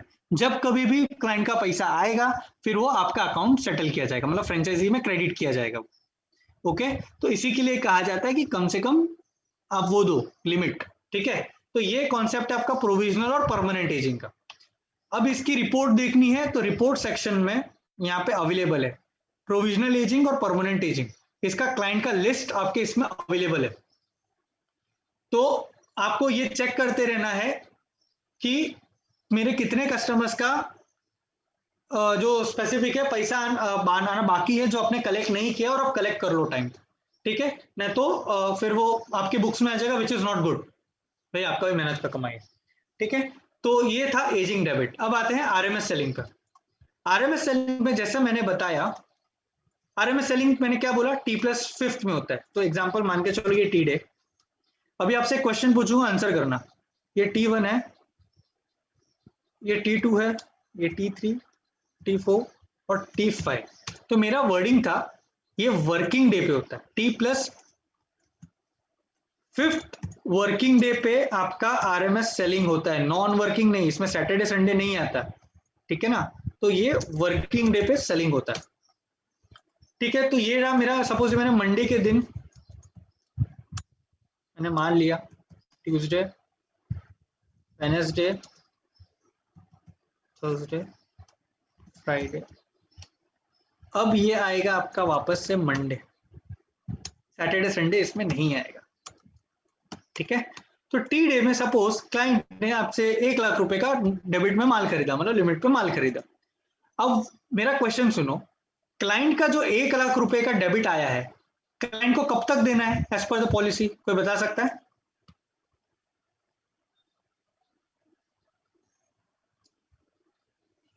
एग्जैक्टली तो इट इज T+2 का फंडा। क्लाइंट ने जो भी 1 लाख रुपए का लिया है, लॉजिकली उसको 2 दिन में पैसा दे देना है। ठीक है, अगर वो नहीं देगा तो क्या होगा भाई, इंटरेस्ट चार्ज होएगा, यही लॉजिक है, मतलब उसको यहां तक पेमेंट कर देना है। नेक्स्ट क्वेश्चन, पेमेंट कैसे करना है? ओके, पेमेंट कैसे करना है? पेमेंट अगर वो शेयर्स बेच के करता है, मान के चलो यहाँ पे 1 लाख का माल लिया और यहाँ पे उसने बेच दिया, अगले दिन माल सेल कर दिया 1 लाख का। ठीक है, आपके हिसाब से इसने यहाँ माल बेच दिया है तो पेमेंट कलेक्टेड है, क्या ये सही है? मेरा क्वेश्चन ये है, एग्जैक्टली नहीं। क्यों?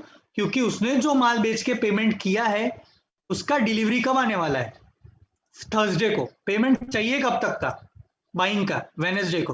तो यहाँ पे उसको 1 दिन का इंटरेस्ट बैठ जाएगा।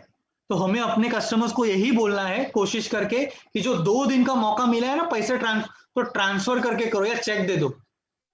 ठीक है, शेयर्स बेच के करोगे तो इंटरेस्ट आ जाएगा 1 दिन का, तो ये चीज बता देना। तो T2 से उसको T3 से T2 तक पेमेंट करना है, नहीं तो T3 से इंटरेस्ट लगना उसको स्टार्ट हो जाएगा, यहां से उसको इंटरेस्ट लगेगा और यहीं से उसको क्लाइंट को एसएमएस जाना चालू हो जाएगा, भाई आपका पेमेंट ड्यू है, क्लियर करो, नहीं तो फ्राइडे को मंडे माल बिक जाएगा। यहाँ पे एक बार इंटीमेशन जाएगा, फ्राइडे को वापस इंटीमेशन जाएगा और मंडे को आरएमएस सेलिंग फाइनल हो जाएगा। तो ये तो मैंने बताया क्लाइंट को इंटीमेशन जाएगा। What about business partners? Business partners को कैसे पता चलेगा? तो बिजनेस पार्टनर्स के लिए आपको ऑप्शन दिया हुआ है रिक्वेस्ट में रिस्क में फॉलोअप। रिक्वेस्ट में रिस्क में फॉलोअप, यहाँ पे क्लिक करना है इक्विटी में। अब यहाँ पे उनको उनके कस्टमर्स के लिस्ट दिखाई देगी, कितने मेरे क्लाइंट्स आरएमएस सेलिंग में है। ठीक है, तब ये 6 कस्टमर है, 6 कस्टमर कौन कौन से, क्लिक करो, वो 6 कस्टमर का लिस्ट आपको आ रहा है। अब ये कस्टमर का सेलिंग 15 तारीख को, कल छुट्टी है तो परसों इसका सेलिंग जा रहा है। ठीक है, तो 1 दिन पहले मतलब T4 को ही बिजनेस पार्टनर्स को यहाँ पे फॉलोअप में दिखने लगेगा, जैसा ये दिख रहा है ना, वैसे आप लोगों को दिखने लगेगा। तो आप लोगों को इंश्योर करना है कि क्लाइंट को बोल के भाई कि संडे से पहले ट्रांसफर कर देना, तो मंडे माल फूटने वाला है तेरा, तो फंड ट्रांसफर करा लो। एक second, just a second guys, just a second.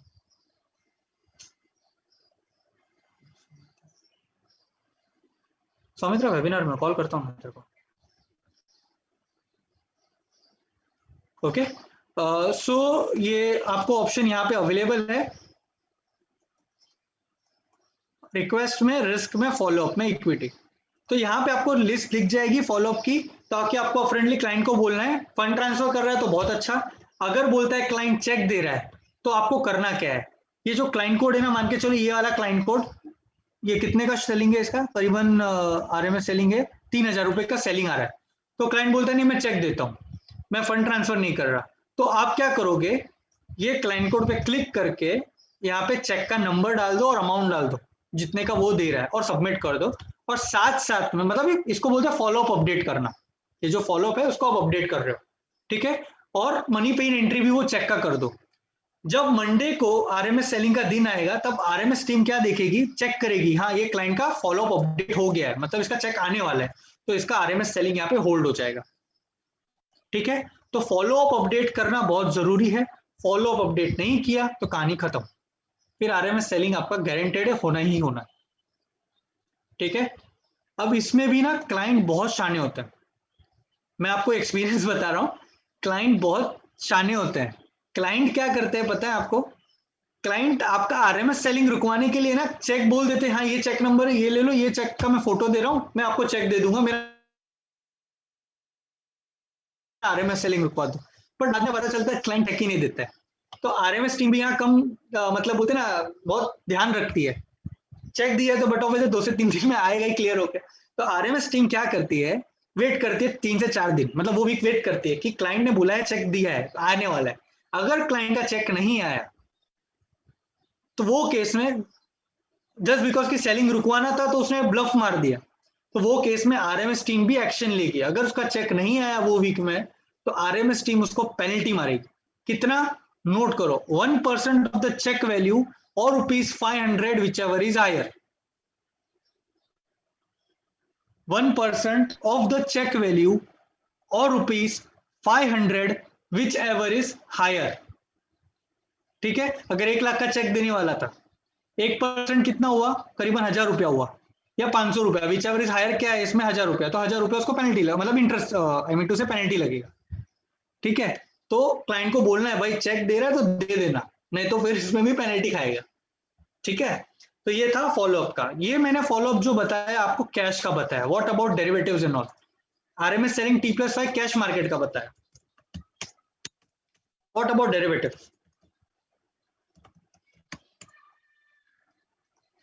Derivatives में जो आरएमएस सेलिंग होता है वो होता है T+1 पे।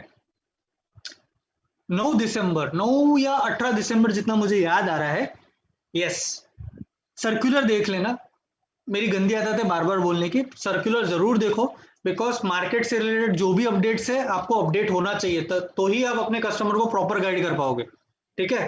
तो ये एक सर्कुलर लागू हुआ था दिसंबर के महीने में, उसमें देखना, उसमें ये बताया गया है क्लियरली कि कंबाइंड डेरिवेटिव का सेलिंग स्टार्ट हो गया है, चाहे वो करेंसी हो, कमोडिटी हो या एफएन हो, सबका कॉमन सेलिंग होगा T+1 पे। कब होगा, T+1 पे होगा, कितने बजे होगा, अब सुनो, मैंने अभी थोड़ी देर पहले एक वर्डिंग यूज किया कि क्लाइंट अगर सेम डे फंड ट्रांसफर कर रहा है तो ठीक है, अगर फर्स्ट कट ऑफ में जाके आप चेक डिपॉजिट कर रहे हो सेम डे मनी पे इन एंट्री करके, तो डिपॉजिट करने के पहले आपको यहां पे जाके भी फॉलो अप अपडेट करना है। ये देखो, ये दिख रहा है, कैश के नीचे आपको एक एफएनओ का एक टैब है, यहाँ पे अभी कैश का ऑप्शन नहीं है, मतलब इसका कोई शॉर्टेज मतलब सेलिंग नहीं है, इसके लिए जीरो आ रहा है। तो एफएनओ में ओवरऑल चाहे वो करेंसी का हो, कमोडिटी का हो या फिर खुद का एफएनओ का हो, वैसे क्लाइंट की लिस्ट आपको यहाँ पे कोड दिख जाएंगे, मतलब लिस्ट ऑफ क्लाइंट्स। तो आपको क्या करना है, अगर आप चेक देने जा रहे हो ना तो यहाँ पे फॉलो अप अपडेट करके जाओ और दे दो वहां पे चेक। तो इससे आरएमएस को क्या पता चलेगा कि हाँ बाबा ये क्लाइंट का फर्स्ट कट ऑफ में चेक जा रहा है, आने वाला है चेक। तो आरएमएस टीम क्या करेगी, उसका जो आरएमएस सेलिंग है होल्ड कर देगी। तो आपको 11 बजे से पहले यहाँ पे फॉलो अप अपडेट करना है, ओके। मतलब बाकी डेरिवेटिव्स के केस की बात कर रहा हूँ, 11 बजे से पहले, अगर नहीं किया 1 बजे आपका माल फूट जाएगा, आई मीन टू से क्लाइंट का, ठीक है। तो ये चीज ध्यान रखिएगा आप सभी लोग, it is just for your information. तो ये था हमारा आरएमएस सेलिंग का पार्ट। Now last topic of the RMS, peak margin reporting. Then इसके बाद हम बैंकिंग का टॉपिक स्टार्ट करेंगे, पे इन पे आउट वगैरह से रिलेटेड। अब मतलब एक्सचेंज को भी शांति नहीं है, अलग अलग कॉन्सेप्ट लेके आता है वो। अब ये नया कॉन्सेप्ट लेके ले आ गया पीक मार्जिन। अब पीक मार्जिन को मुझे आपको समझाने के लिए ना एक पहले लॉजिक बताना पड़ेगा, तब आपको ये कॉन्सेप्ट क्लियर होगा, मतलब जो मैंने सीखा और समझा है। जस्ट अ सेकेंड, अब ये पीक मार्जिन पहली बात लाया क्यों किया?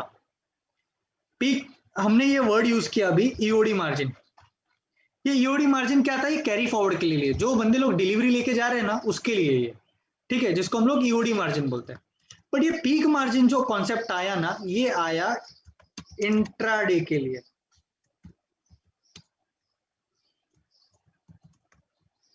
ये किसके लिए आया? ये इंट्राडे के लिए आया है।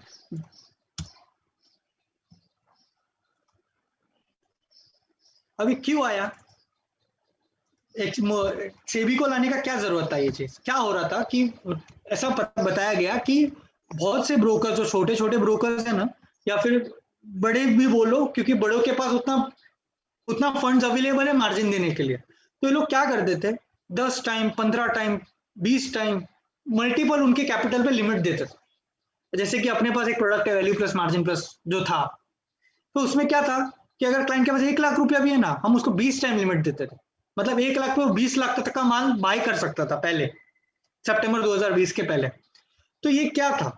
बाद में क्या है, क्लाइंट को अगर लॉस हो गया इंट्राडे में अच्छा खासा, फिर उसके पास पेमेंट देने के लिए पैसा नहीं है, तो ऐसे बहुत से लोग का जो एक्सचेंज में कंप्लेंट आना और ये होना, तो ये सब कम करने के लिए ये सेबी ने क्या किया, ये पीक मार्जिन का ले आया, ताकि ब्रोकर कम से कम फंडिंग दे अपने क्लाइंट्स को, ताकि क्लाइंट अपने खुद अपने पैसों पे ट्रेड कर सके। ये एक्टिविटी को मतलब बढ़ावा देने के लिए ये पीक मार्जिन का कॉन्सेप्ट ले आया। बट पीक मार्जिन जो आया, जो पीक मार्जिन अभी पूरी तरीके से लागू नहीं हुआ है। पीक मार्जिन एक्सचेंज ने क्या, मतलब सेबी ने क्या बोला, हम पूरा एक साथ लागू नहीं कर रहे। इसका भी सर्कुलर है, जनवरी और दिसंबर में पीक मार्जिन 1 दिसंबर से लागू हुआ है। ये आपको मैं बता दूं, जितना मुझे याद है ये 1 दिसंबर से लागू हुआ है। तो ये क्या बोलते हैं कि हम एक साथ अगर करेंगे ना, सेबी क्या बोलता है कि हम अगर एक साथ करेंगे ना, तो इंट्राडे का जो मार्केट है टूट जाएगा, लोग काम ही नहीं करेंगे इंट्राडे में। तो ये लोग ने क्या बोला, स्लोली एंड ग्रेजुअली आदत डालने के लिए कस्टमर को फेज वाइज स्टार्ट किया उन्होंने। फेज वाइज मतलब फर्स्ट फेज उन्होंने 25 पीक मार्जिन रखा कि अगर आपको ट्रेड करना है तो 25% मार्जिन दो। सेकेंड फेज 50, थर्ड फेज 75 और फोर्थ फेज 100। ओके, मतलब दिसंबर, जनवरी, फरवरी फर्स्ट फेज था जिसमें हम 25% पीक कलेक्ट करते थे। अब जो अभी सेकेंड फेज चल रहा है, मतलब मार्च अप्रैल में 50% पीक कलेक्ट करना है अपने को क्लाइंट से, फिर 75 होगा, फिर सितंबर 2021 से 100% लागू हो जाएगा। जहां पे अगर इंट्राडे में लोगों को काम करना रहेगा ना, सितंबर के महीने से पूरा धंधा टूटने वाला है, अभी पता नहीं आगे क्या होगा। तो सितंबर से अगर काम करना रहेगा ना, तो क्लाइंट को पूरा पैसा देके इंट्राडे करना होगा, कोई मार्जिन नहीं मिलेगा। जो नॉर्मल उनको 5 टाइम मिलता है ना, वैसा ही मिलेगा। ओके, तो अब ये कैसा है, अब यहाँ पे कॉन्सेप्ट समझो।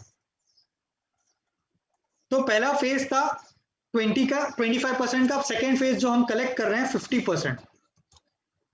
अगर क्लाइंट को पीक मार्जिन शॉर्टेज से बचना है तो 50% मार्जिन देना पड़ेगा इंट्राडे के लिए। ना what is 50% of the margin, कि अगर 1 लाख का ट्रेड कर रहा है तो क्या 50,000 देना पड़ेगा? नहीं, ऐसा नहीं है। तो ये गलत फहमी है, तो आपको मैं बताता हूं ये कैसा कॉन्सेप्ट है आपका।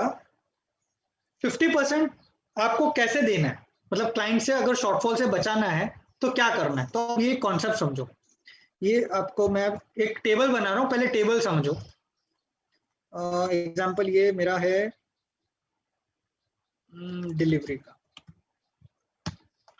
ये है इंट्राडे का। Listen, look at the screen, question बाद में देखिएगा चैट पे।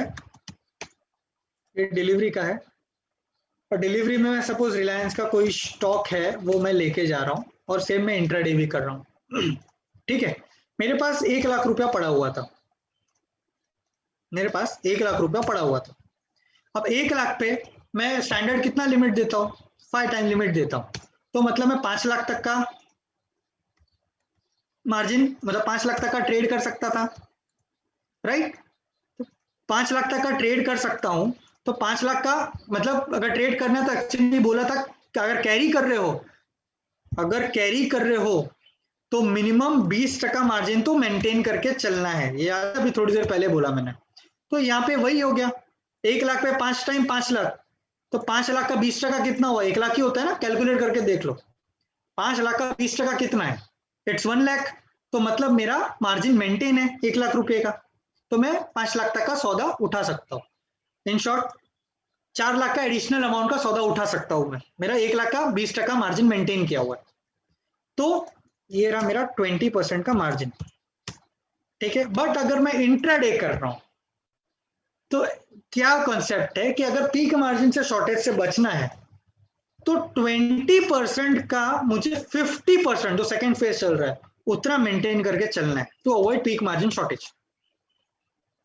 आई रिपीट, 20% का 50%। अब क्लाइंट का 1 लाख पे 5 लाख लेके जा रहा था कैरी करने के लिए, बट अगर मुझे पीक से बचना है मतलब इंट्राडे करना है तो 1 लाख का 50%, मतलब 20% का 50% उसको रखना पड़ेगा। तो दैट मीन्स कितना हुआ 50,000 रुपीज। मतलब अगर इंट्राडे कर रहा है, अगर उसके हाथ में 50,000 भी होगा ना तो वो 5 लाख का सौदा लेके जा सकता है, which is equivalent to 10 times of limit.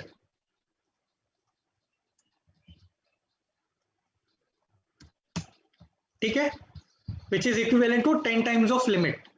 मतलब आप कैरी कर रहे हो 1 लाख पे, मतलब 5 लाख का सौदा कैरी कर, अगर आप इंट्राडे कर रहे हो तो मिनिमम 20% का 50% आपको रखना है, मतलब 50,000 पे आप 1 लाख तक 5 लाख तक का माल लेके जा सकते हो।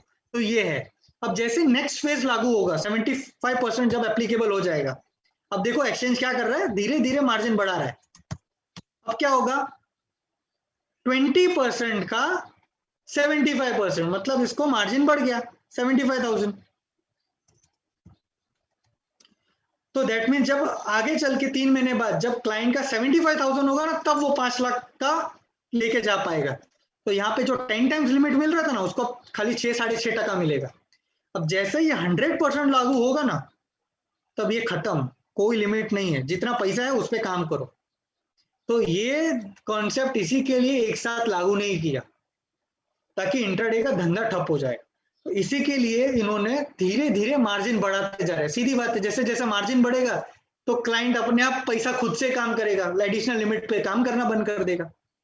तो इसी के लिए पीक मार्जिन लाया गया ताकि क्लाइंट खुद के पैसों पे हो सके उतना ट्रेड करे और ब्रोकर का फंड जो लिमिट लेते वो कम यूटिलाइज करे। ठीक है, तो इसी के लिए मैंने स्टार्टिंग में बोला it is only for intraday not for carry forward. ठीक है, तो ये था पीक मार्जिन का कॉन्सेप्ट। अब ये मैंने कॉन्सेप्ट आपको बताया, ये जो फेज वाइज है जो मैंने बताया 20 वो मैंने बताया कि पहले 25% चार्ज करेगा, फिर ये 50% फिर बढ़ाएंगे नेक्स्ट मंथ में, फिर 75% बढ़ाएंगे, फिर 100% बढ़ाएंगे। ठीक है, ये एक्चुअल इनका लॉजिक है। अब एक्सचेंज क्या करता है, मान के चलो एक क्लाइंट, एक एग्जांपल दे, हाइपोथेटिकल एक एग्जांपल दे रहा हूं, ये आपके क्लाइंट ने आज के दिन कैश में भी काम किया, एफओ में भी काम किया, करेंसी में भी काम किया। ठीक है, यहाँ पे एक्सचेंज क्या करेगा पता है, एक्सचेंज दिन में 4 बार स्नैप कलेक्ट करेगा ब्रोकर से।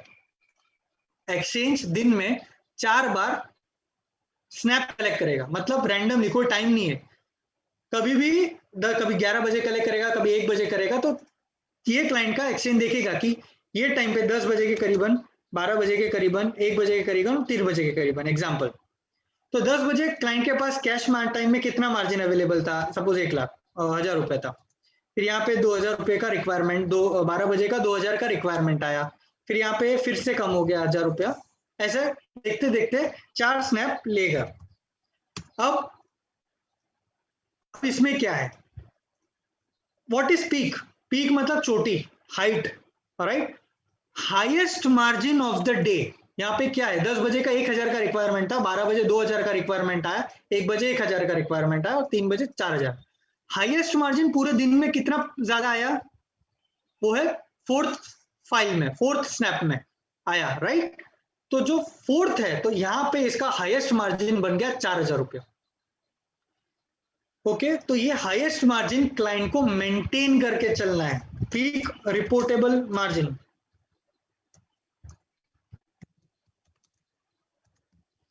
पीक रिपोर्टेबल मार्जिन कितना हो गया, इसका 4,000 रुपया यहाँ पे रिपोर्टेबल मार्जिन हो गया।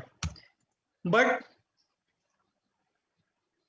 ये पूरा 4,000 अभी नहीं देना है क्लाइंट को सिर्फ 50% देना है। ठीक है, मतलब क्लाइंट को सिर्फ 2,000 मेंटेन करके चलना है ताकि उसका पीक मार्जिन शॉर्टेज ना आए। सेकेंड फेज में मतलब जब 100% लागू हो जाएगा ना, तो ये जो हाईएस्ट मार्जिन रहेगा ना पूरे दिन का, उसमें वो पूरा का पूरा क्लाइंट को देना पड़ जाएगा। ठीक है, जब ये 100% नियम लागू हो जाएगा। ठीक है, तो ये रिस्क लैब में आपको दिखता है। जब आप रिस्क लैब ओपन करेंगे तो वहां पे पीक रिपोर्टेबल मार्जिन भी आपको आता है, उसका 50% आप चेक करो कितना मार्जिन आ रहा है, तो वो क्लाइंट से आपको कलेक्ट करना पड़ेगा। तो वो क्लाइंट से अगर आपने नहीं कलेक्ट किया तो आपको मार्जिन शॉर्टेज पेनल्टी आएगा। पेनल्टी भी वही है 1%, 0.5% और 5% जो है, उसमें कोई चेंज नहीं है। ठीक है, तो highest margin which ever segment, highest margin पूरे जो हाईएस्ट रहेगा वो कंसिडर होगा आपका पीक रिपोर्टेबल, उसका आपको 50% मेंटेन करना। ठीक है, थर्ड फेज में 75 करना है, 100 पे तो पूरा ही करना पड़ेगा। ठीक है, तो ये है आपका पीक मार्जिन का कॉन्सेप्ट। इस तरीके से अपने को ध्यान देके चलना है। अब इसमें मैं छोटा सा ट्विस्ट लाता हूं, then we can end up with the RMS session. Twist क्या है भाई, हर कस्टमर इंट्राडे तो काम नहीं करता है ना। कोई कस्टमर इंट्राडे भी कर रहा है एक ही दिन में, कोई कस्टमर डिलीवरी का भी सौदा ले रहा है। तब क्या, आज मैं आशीष गुप्ता, मैं आज इंट्राडे भी काम कर रहा हूँ कोई स्क्रिप्ट में, मैं कोई स्क्रिप्ट में डिलीवरी का भी कह रहा हूँ, तो मेरा ईओडी मार्जिन भी एप्लीकेबल हो रहा है, मेरा इंट्राडे का मार्जिन भी एप्लीकेबल हो रहा है, मतलब पीक का भी एप्लीकेबल हो रहा है। तो ऐसे केस में एक्सचेंज ने क्या बोला है कि मेरा ईओडी मार्जिन भी एक्सचेंज में रिपोर्ट होगा जो मैं कैरी करके लेके जा रहा हूं, और मेरा पीक का भी मार्जिन रिपोर्ट होगा एक्सचेंज में। ठीक है, तो एक्सचेंज क्या बोलता है, इससे बचने का क्या तरीका है। ठीक है, इससे क्या है कि अगर ऐसा कोई कस्टमर करता है तो ईओडी आपका बेस कैपिटल है। ठीक है, आपका बेस कैपिटल था, सपोज हाइपोथेटिकल एग्जांपल है 50,000 रुपया, क्लाइंट के पास ये 50,000 बैलेंस था। अब उसने कुछ कैरी एडिशनल लिमिट पे करके लेके गया 75,000 का, और उसने इंट्राडे में भी कुछ काम किया लिमिट पे, जिसका उसका जो पीक आ रहा था, मतलब 50% के हिसाब से बोल रहा हूँ, 50% का जो पीक आ रहा था हाईएस्ट मार्जिन, वो आ रहा था 60,000। ठीक है, ये सब 50% के हिसाब से। तो एक्सचेंज क्या बोलता है, एक्सचेंज में दोनों मार्जिन जाएगा, बट क्लाइंट को दोनों मेंटेन करने की जरूरत नहीं, दोनों में से हाईएस्ट। अब यहाँ पे क्या हो जाएगा पता है, ईओडी और पीक में कंपैरिजन होगा, दोनों में से जो भी हाईएस्ट मार्जिन रहेगा वो क्लाइंट को देना है according to the base capital. अब नहीं देगा तो उसको पेनल्टी आएगा। अब आप मुझे आंसर करो, बेस कैपिटल भाई साहब के पास 50,000 था, ईओडी 75 था और पीक स्टार्ट था, विच एवर इज हायर के हिसाब से कौन सा मेंटेन करना है,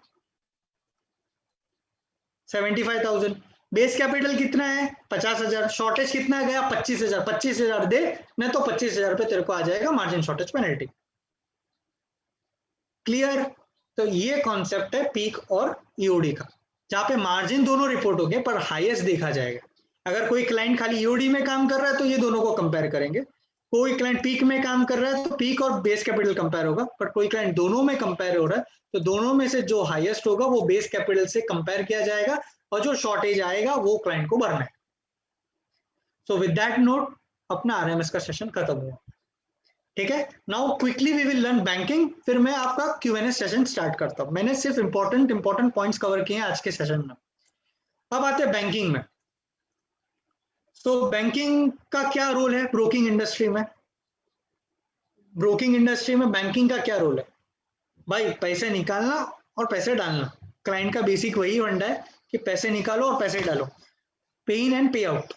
तो अब पे इन कितने, अब यहाँ पे भी एक नया नियम नहीं बोल सकता, एक चेंज आया हुआ है, नया सर्कुलर रिलीज हुआ था, मार्च चल रहा है ना, हाँ फरवरी में रिलीज हुआ था। अब सर्कुलर टैब आप लोग देखो, ठीक है भाई, मैं तो रिक्वेस्ट करता हूँ सर्कुलर टैब देखो।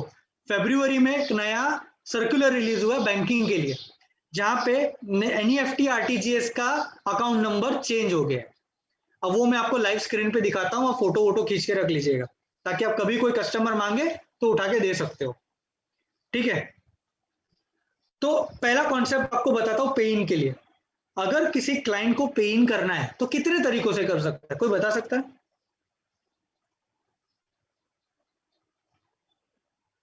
दो, कौन से दो हिमांशु?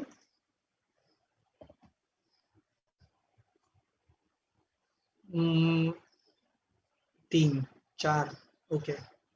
तो आंसर इज 3। 3 तरीकों से वो पे इन कर सकता है। Exactly exactly. 4 तो नहीं है, वो 3 ही है। अब वो 3 क्या है, अब वो सुनो। पहला आपका online fund transfer. Online fund transfer में दोनों आ गया आपका, यूपीआई और नेट बैंकिंग। ओके, तो वो एक पूरा एक कंसिडर किया जाएगा, वो अलग अलग नहीं है। ठीक है, जब क्लाइंट ऑनलाइन फंड ट्रांसफर करता है ना, तो वहां पे उसको अपने ऐप या वेब लॉगिन से, तो उसको दोनों ऑप्शन वहां पे आता है। अगर नेट जो रजिस्टर्ड बैंक है उसका ऑप्शन देगा कि भाई तुमको नेट बैंकिंग से करना है कि यूपीआई से करना है। So that is nothing but online fund transfer. दूसरा नेफ्ट आरटीजीएस। ओके, दूसरा है नेफ्ट आरटीजीएस, जिसका डिटेल में अभी आपको बताऊंगा, प्लीज नोट कर लेना। तीसरा आपका चेक के थ्रू। तीसरा है चेक। तो ये 3 तरीके क्लाइंट फंड ट्रांसफर कर सकता है अपने ट्रेडिंग अकाउंट में टू स्टार्ट इन्वेस्टिंग। तो ऑनलाइन करने के लिए तो सिंपल प्रोसीजर है कि भाई वो अपने आई मीन टू से मोबाइल ऐप या ओरियन लाइट टर्मिनल या बैंक लॉग, मतलब इसमें नेट बैंकिंग में लॉग इन करके फंड ट्रांसफर जाके करेगा। सेकेंड मोड निफ्टी आरटीजीएस, तो ये आपके सामने है स्क्रीन पे, ये नोट करके ले लो। पहले बहुत सारे क्लाइंट कोड हुआ करते थे, मतलब कैश सेगमेंट के लिए अलग अकाउंट नंबर था, एफएनओ का अलग था, कमोडिटी का अलग था। अब वो नहीं रहा, रिसेंट सर्कुलर में चेंज हुआ है। एनईएफटी आरटीजीएस के लिए हमने 2 बैंकों के साथ टाई अप किया हुआ है। पहला है यस और दूसरा है आईसीआईसीआई। तो यहाँ पे यस बैंक का भी डिटेल है, आईसीआईसीआई का भी डिटेल है। ठीक है, इसका फोटो लेके रख लो। तो क्लाइंट हमारा टाई अप यस और आईसीआईसीआई के साथ है। तो क्लाइंट ऑनलाइन एनईएफटी आरटीजीएस जाके नेट बैंकिंग अगर है तो लॉगिन करके बेनिफिशियरी ऐड करके फंड ट्रांसफर कर सकता है। अगर नहीं है नेट बैंकिंग तो बोलो बैंक में जाए, एनईएफटी आरटीजीएस का स्लिप भरे ऑफलाइन के थ्रू, तो ट्रांसफर होगा। और कौन से अकाउंट में करेगा, ये अकाउंट में। अकाउंट नंबर आपका 3,20,000 followed by the client code आएगा, आईएफएससी अवेलेबल है, बैंक का नाम अवेलेबल है, अकाउंट टाइप अवेलेबल है। तो ये थ्रू एनईएफटी आरटीजीएस करेगा। ठीक है, थर्ड आपका है चेक, जहां पे चेक आपको अगर क्लाइंट चेक लाके देता है तो आपको डिपॉजिट डायरेक्ट नहीं करना है आपके बैंक में। हमने सीएमएस बैंक बाय डिफॉल्ट सारे बिजनेस पार्टनर्स को 2 मैप करके रखी है। पहला है एचडीएफसी और दूसरा है आईसीआईसीआई। सीएमएस बैंक की बात कर रहा हूं भाई, नेफ्ट आरटीजीएस की बात नहीं कर रहा, तो ध्यान से वर्डिंग सुन लेना। सारे बिजनेस पार्टनर्स को हमने 2 बैंक मैप करके रखा हुआ है, एक एचडीएफसी और एक आईसीआईसीआई। तो अगर कोई क्लाइंट आपको चेक लाके देता है, कोई क्लाइंट आपको चेक लाके देता है, तो आपको चेक का पहले सिस्टम में एंट्री करना है। एंट्री करने के बाद आपको चेक डिपॉजिट करना है, पहले मत कर देना, नहीं तो फिर प्रॉब्लम हो जाएगा। ठीक है, तो चेक डिपॉजिट करने के लिए पहले एंट्री कहाँ करेंगे, तो बैंकिंग का एक मॉड्यूल है फंड्स पे इन पे आउट, यहाँ पे आप जाएंगे पे इन सेक्शन में, सीएमएस चेक एंट्री। ठीक है, यहाँ पे आपका सीएमएस चेक एंट्री का ऑप्शन अवेलेबल है। यूपीआईडी भीम यूपीआई का वो यूज कर सकते हैं, वो उनको खुद बनाना पड़ेगा नेट बैंकिंग का लॉगिन करके। ठीक है, हाँ, अब यहाँ पे चेक एंट्री उनको कैसे करना है, तो यहाँ पे देख सकते हैं, सिंपल है। बिजनेस पार्टनर को पहले चेक का एंट्री क्या करना होगा, यहाँ पे क्लाइंट कोड का कोड डालेंगे। एग्जाम्पल मैं एक कोड एंटर कर लेता हूँ।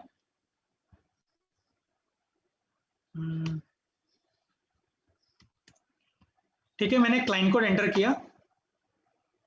सिस्टम क्या करेगा, क्लाइंट का डिटेल फेच कर लेगा, जैसे कि उसका बैंक अकाउंट का नंबर, उसका कौन सा ब्रांच है, उसका आईएफएससी एमआईसीआर जो है आपको यहाँ पे दिखा देगा। अब आपको बाय डिफॉल्ट यहाँ पे कैश चूज करना है। एक और चेंज, ये भी सर्कुलर में आया है, ड्रॉप डाउन में बाय डिफॉल्ट कैश चूज करना है। सेगमेंट वाइज मत चूज कर देना, बिकॉज सेगमेंट वाइज सब अकाउंट नंबर बंद हो चुके हैं। बाय डिफॉल्ट आपको कैश चूज करना है। ठीक है, आपका जो 2 लिंक बैंक है वो डिफॉल्ट यहाँ पे हमने दिखा दिया है। तो जिस बैंक में आपको कन्वीनियंट है आपके नियर बाय एरिया में, वो बैंक में, सीएमएस बैंक में जाके आप डिपॉजिट कर सकते हो चेक। आपके लोकेशन में जो भी बैंक रहेगा डिपॉजिट कर देना। चेक का नंबर यहाँ डालो और अमाउंट, जितने की अमाउंट दे रहे हो, और सबमिट। मतलब सेव कर दो। तो चेक का एंट्री देखो ऐसा नीचे दिखने लगेगा जो भी आपने ऊपर पंचिंग किया। अब वो चेक का अगर आप देखते हो और एक गलती से आपका वो चेक का एंट्री गलत हो गया है, तो आप दोबारा डिलीट भी कर सकते हो यहाँ पे कॉर्नर पे जाके और दोबारा पंच कर सकते हो। या फिर यही एंट्री को डबल क्लिक करके चेकबॉक्स पे क्लिक करके इस पे डबल क्लिक करोगे ना, तो आप यहाँ पे एडिट भी कर पाओगे। मतलब एंट्री देखो, डबल क्लिक और रिकॉर्ड टू एडिट। तो जो एडिट करना चाहते हो एडिट करके दोबारा, मतलब आपको लगता है कि यार आज अरे 1 लाख की जगह 10,000 डाल दिए, तो यहाँ पे चेंज करो, फिर से सेव कर दो, तो चल जाएगा। अदरवाइज एंट्री डिलीट करके दोबारा पंच कर लो। ठीक है। अब आप मुझे बताओ एक आंसर कि आप बैंक में चेक देने जाते हो तो चेक बैंक वाले ऐसे एक्सेप्ट कर लेते हैं डिपॉजिट के लिए, कि क्या कर कुछ करना पड़ता है साथ में?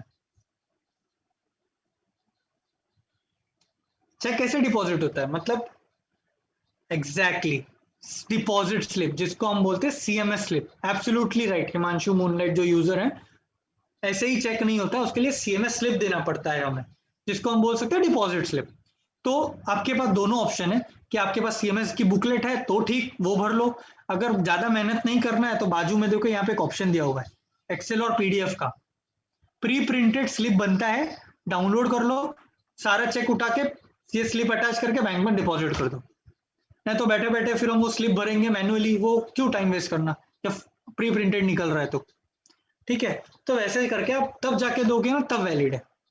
ठीक है। अब इसमें लास्ट पॉइंट, अगर अनरजिस्टर्ड बैंक का चेक कोई लाके देता है, अगर अनरजिस्टर्ड बैंक का प्रिंट का ऑप्शन, जब इस पे आप क्लिक करोगे ना पीडीएफ में, तो वहीं पे प्रिंट का ऑप्शन आएगा देने के लिए।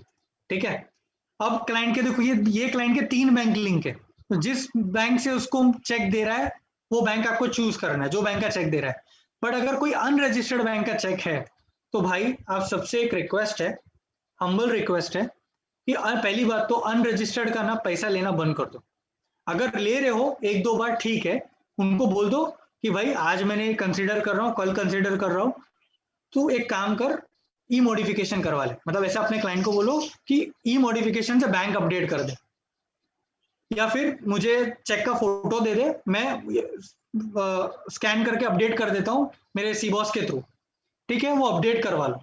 अनरजिस्टर्ड से हो सके उतना कम करो, रजिस्टर्ड होगा तो ज्यादा बेटर है। 1-2 बार एक्सेप्ट कर लो, बट उनको बोलो कि बैंक अपडेट कर लेगा। ठीक है। बाकी थर्ड पार्टी से आया हुआ वैसा भी पैसा ट्रांसफर उनके बैंक में रिफंड हो जाता है, हम एक्सेप्ट नहीं कर रहे हो।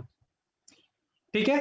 तो अगर थर्ड पार्टी कोई चेक आता है, तो यहाँ पे आप जो थर्ड पार्टी का चेक आया हुआ है, यहाँ पे खाली कीवर्ड टाइप करो और सर्च करो। तो एग्जांपल एचडीएफसी, तो मैंने क्लिक किया, तो एचडीएफसी से सारे आईएफएससी कोड ना आपको आ जाएंगे। अब वो क्लाइंट के चेक में जो आईएफएससी वो डालो, डबल क्लिक करो, बस।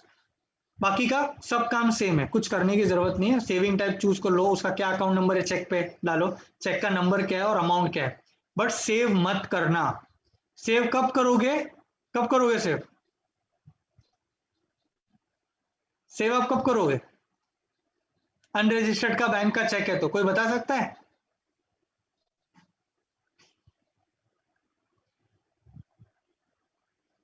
अगर अनरजिस्टर्ड से पैसा yes exactly Devendra Nikhil perfect बोला आपने।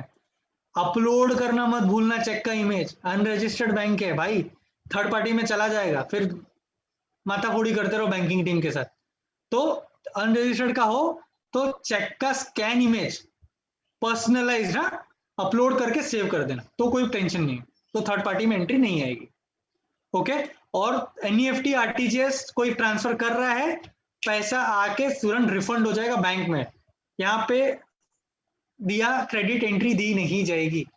It will be auto refunded within 24 to 48 hours to the client bank account. So this is all about money pay in option. Registered bank में upload करने का टेंशन नहीं है, बस कोई जरूरत नहीं है। ठीक है। नाउ ये हमने देखा मनी पे इन के लिए। What about that printed slip? Printed slip यहाँ से मिल जाएगा, उसमें कोई टेंशन नहीं है सर हिमांशु भाई, इसमें कोई जरूरत नहीं है। प्रिंटेड निकालो, चेक के साथ दे दो। Cheque in favour of Motilal Oswal, Motilal Oswal financial services limited. ठीक है। डायरेक्ट डिपॉजिट नहीं करना है, डायरेक्ट करोगे तो वही प्रॉब्लम है ना, मैंने मना कर दिया, डायरेक्ट मत करिएगा, मनी पे इन एंट्रीज मत। और डिस्ट्रिक्ट बैंक अलाउड है कि नहीं, उसका भी मेरे पास सोल्यूशन है। ये देखो, ज्यादा दिमाग पे स्ट्रेस अपने को नहीं देने का, जब क्लाइंट बोलते हैं ना कि अलाउ है कि नहीं, तो सिंपल सा बोलो कि भाई एक काम कर, जब तू नेट बैंकिंग लॉगिन करेगा ना, मतलब मोबाइल मोतीलाल ओसवाल का ऐप या वेब लॉगिन करेगा ना, तो यहाँ पे ना एक लिंक आता है एक्टिव बैंक का, उस पर क्लिक कर, तो मोतीलाल ओसवाल से एसोसिएटेड जो भी बैंक है ना वो आपको दिख जाएंगे। अगर वो बैंक में उसका नाम नहीं है लिस्ट में, मतलब वो नहीं कर पाएगा पे, उसको फिर एनईएफटी आरटीजीएस करना पड़ेगा। शॉर्ट एंड सिंपल, ठीक है। लास्ट टॉपिक, मनी पे आउट। फंड्स पे आउट कैसे करना है, अपन ने पैसे डालना सीखा, पैसे पे आउट कैसे करना है, कोई बता सकता है? What are the options available? Okay, so what are the options available for funds pay out?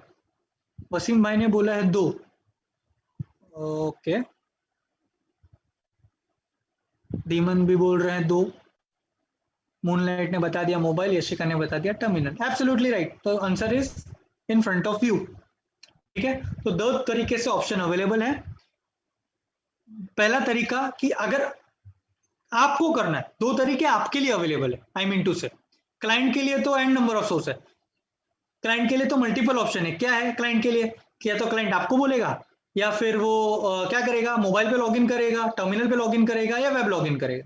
But अगर आपकी बात आती है, क्लाइंट बोलता है नहीं मैं बाहर हूँ, मेरे पास टाइम नहीं है, एक बार आप मेरे बिहाफ पे कर दो, तो आपके पास कौन से ऑप्शन है? आपके पास है टर्मिनल का एक ऑप्शन, और दूसरा ऑप्शन जो अवेलेबल है आपके पास वो है बिजॉप्स के अंदर मनी पे आउट का ऑप्शन।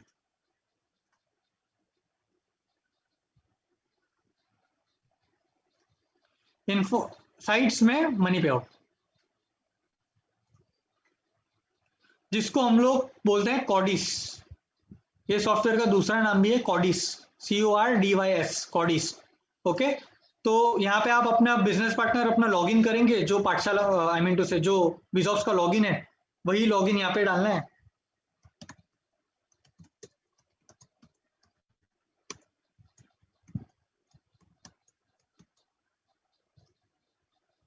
ठीक है, तो यहाँ पे जाके वो पे आउट का एंट्री पंच करेंगे, तो जो भी आपका क्लाइंट कोड है वो क्लाइंट कोड डालो।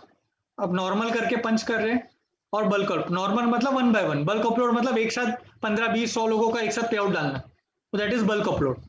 नॉर्मल करके मतलब एक एक क्लाइंट कोड डाल रहे हो, जैसे कि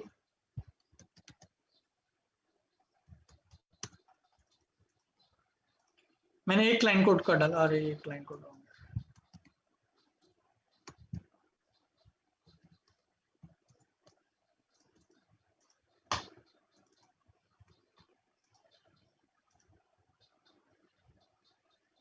ठीक है, ये देखो अब ये क्लाइंट का एलिजिबल अमाउंट इतना है, आप इस पे क्लिक कर दो, आपको पूरा पे आउट देना है, या मतलब जितना वो डिमांड कर रहे हैं यहाँ पे अमाउंट डालेंगे और इनिशिएट कर देंगे। रिक्वेस्ट आएगा एचओ में, एचओ में आने के बाद हम वेरीफाई करेंगे और क्लाइंट का पे आउट रिलीज कर देंगे। ठीक है, एक लॉजिक याद रखना सभी लोग, ये इंपॉर्टेंट है जो मैं बता रहा हूँ। लॉजिक ये है कि क्लाइंट का, अब आपको आपको आता होगा ना कि सर मेरा पे आउट डाला है, कितने बजे तक पे आउट आएगा? लोग आपसे पूछते होंगे राइट, कि मैं अभी पे आउट डाल पंच कर रहा हूं तो क्लाइंट को कितने बजे तक मिल जाएगा?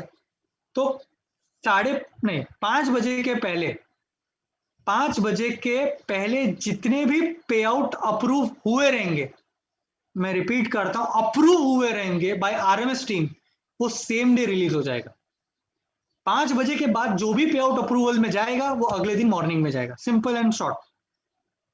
ठीक है, 5 के पहले जो भी पे आउट अप्रूव का रिक्वेस्ट आएगा वो सेम डे रिलीज हो जाएगा, बाकी का अप्रूव कल जाएगा, मतलब नेक्स्ट डे मॉर्निंग फर्स्ट 9 बजे के फाइल में रिलीज निकल जाएगा। तो ये है आपका, अच्छा मधुर भाई बोल रहे रिपीट, अप्रूवल टाइम 4, रिपीट करता हूं। आरएमएस टीम क्या करती है, 5 बजे के पहले शाम के जो भी पे आउट आपने जिस भी समय डाला हो पूरे दिन में, 5 बजे तक जो भी पे आउट अप्रूव हुए रहेंगे by RMS, same day client का पे आउट रिलीज हो जाएगा, मतलब क्लाइंट के बैंक अकाउंट में चला जाएगा।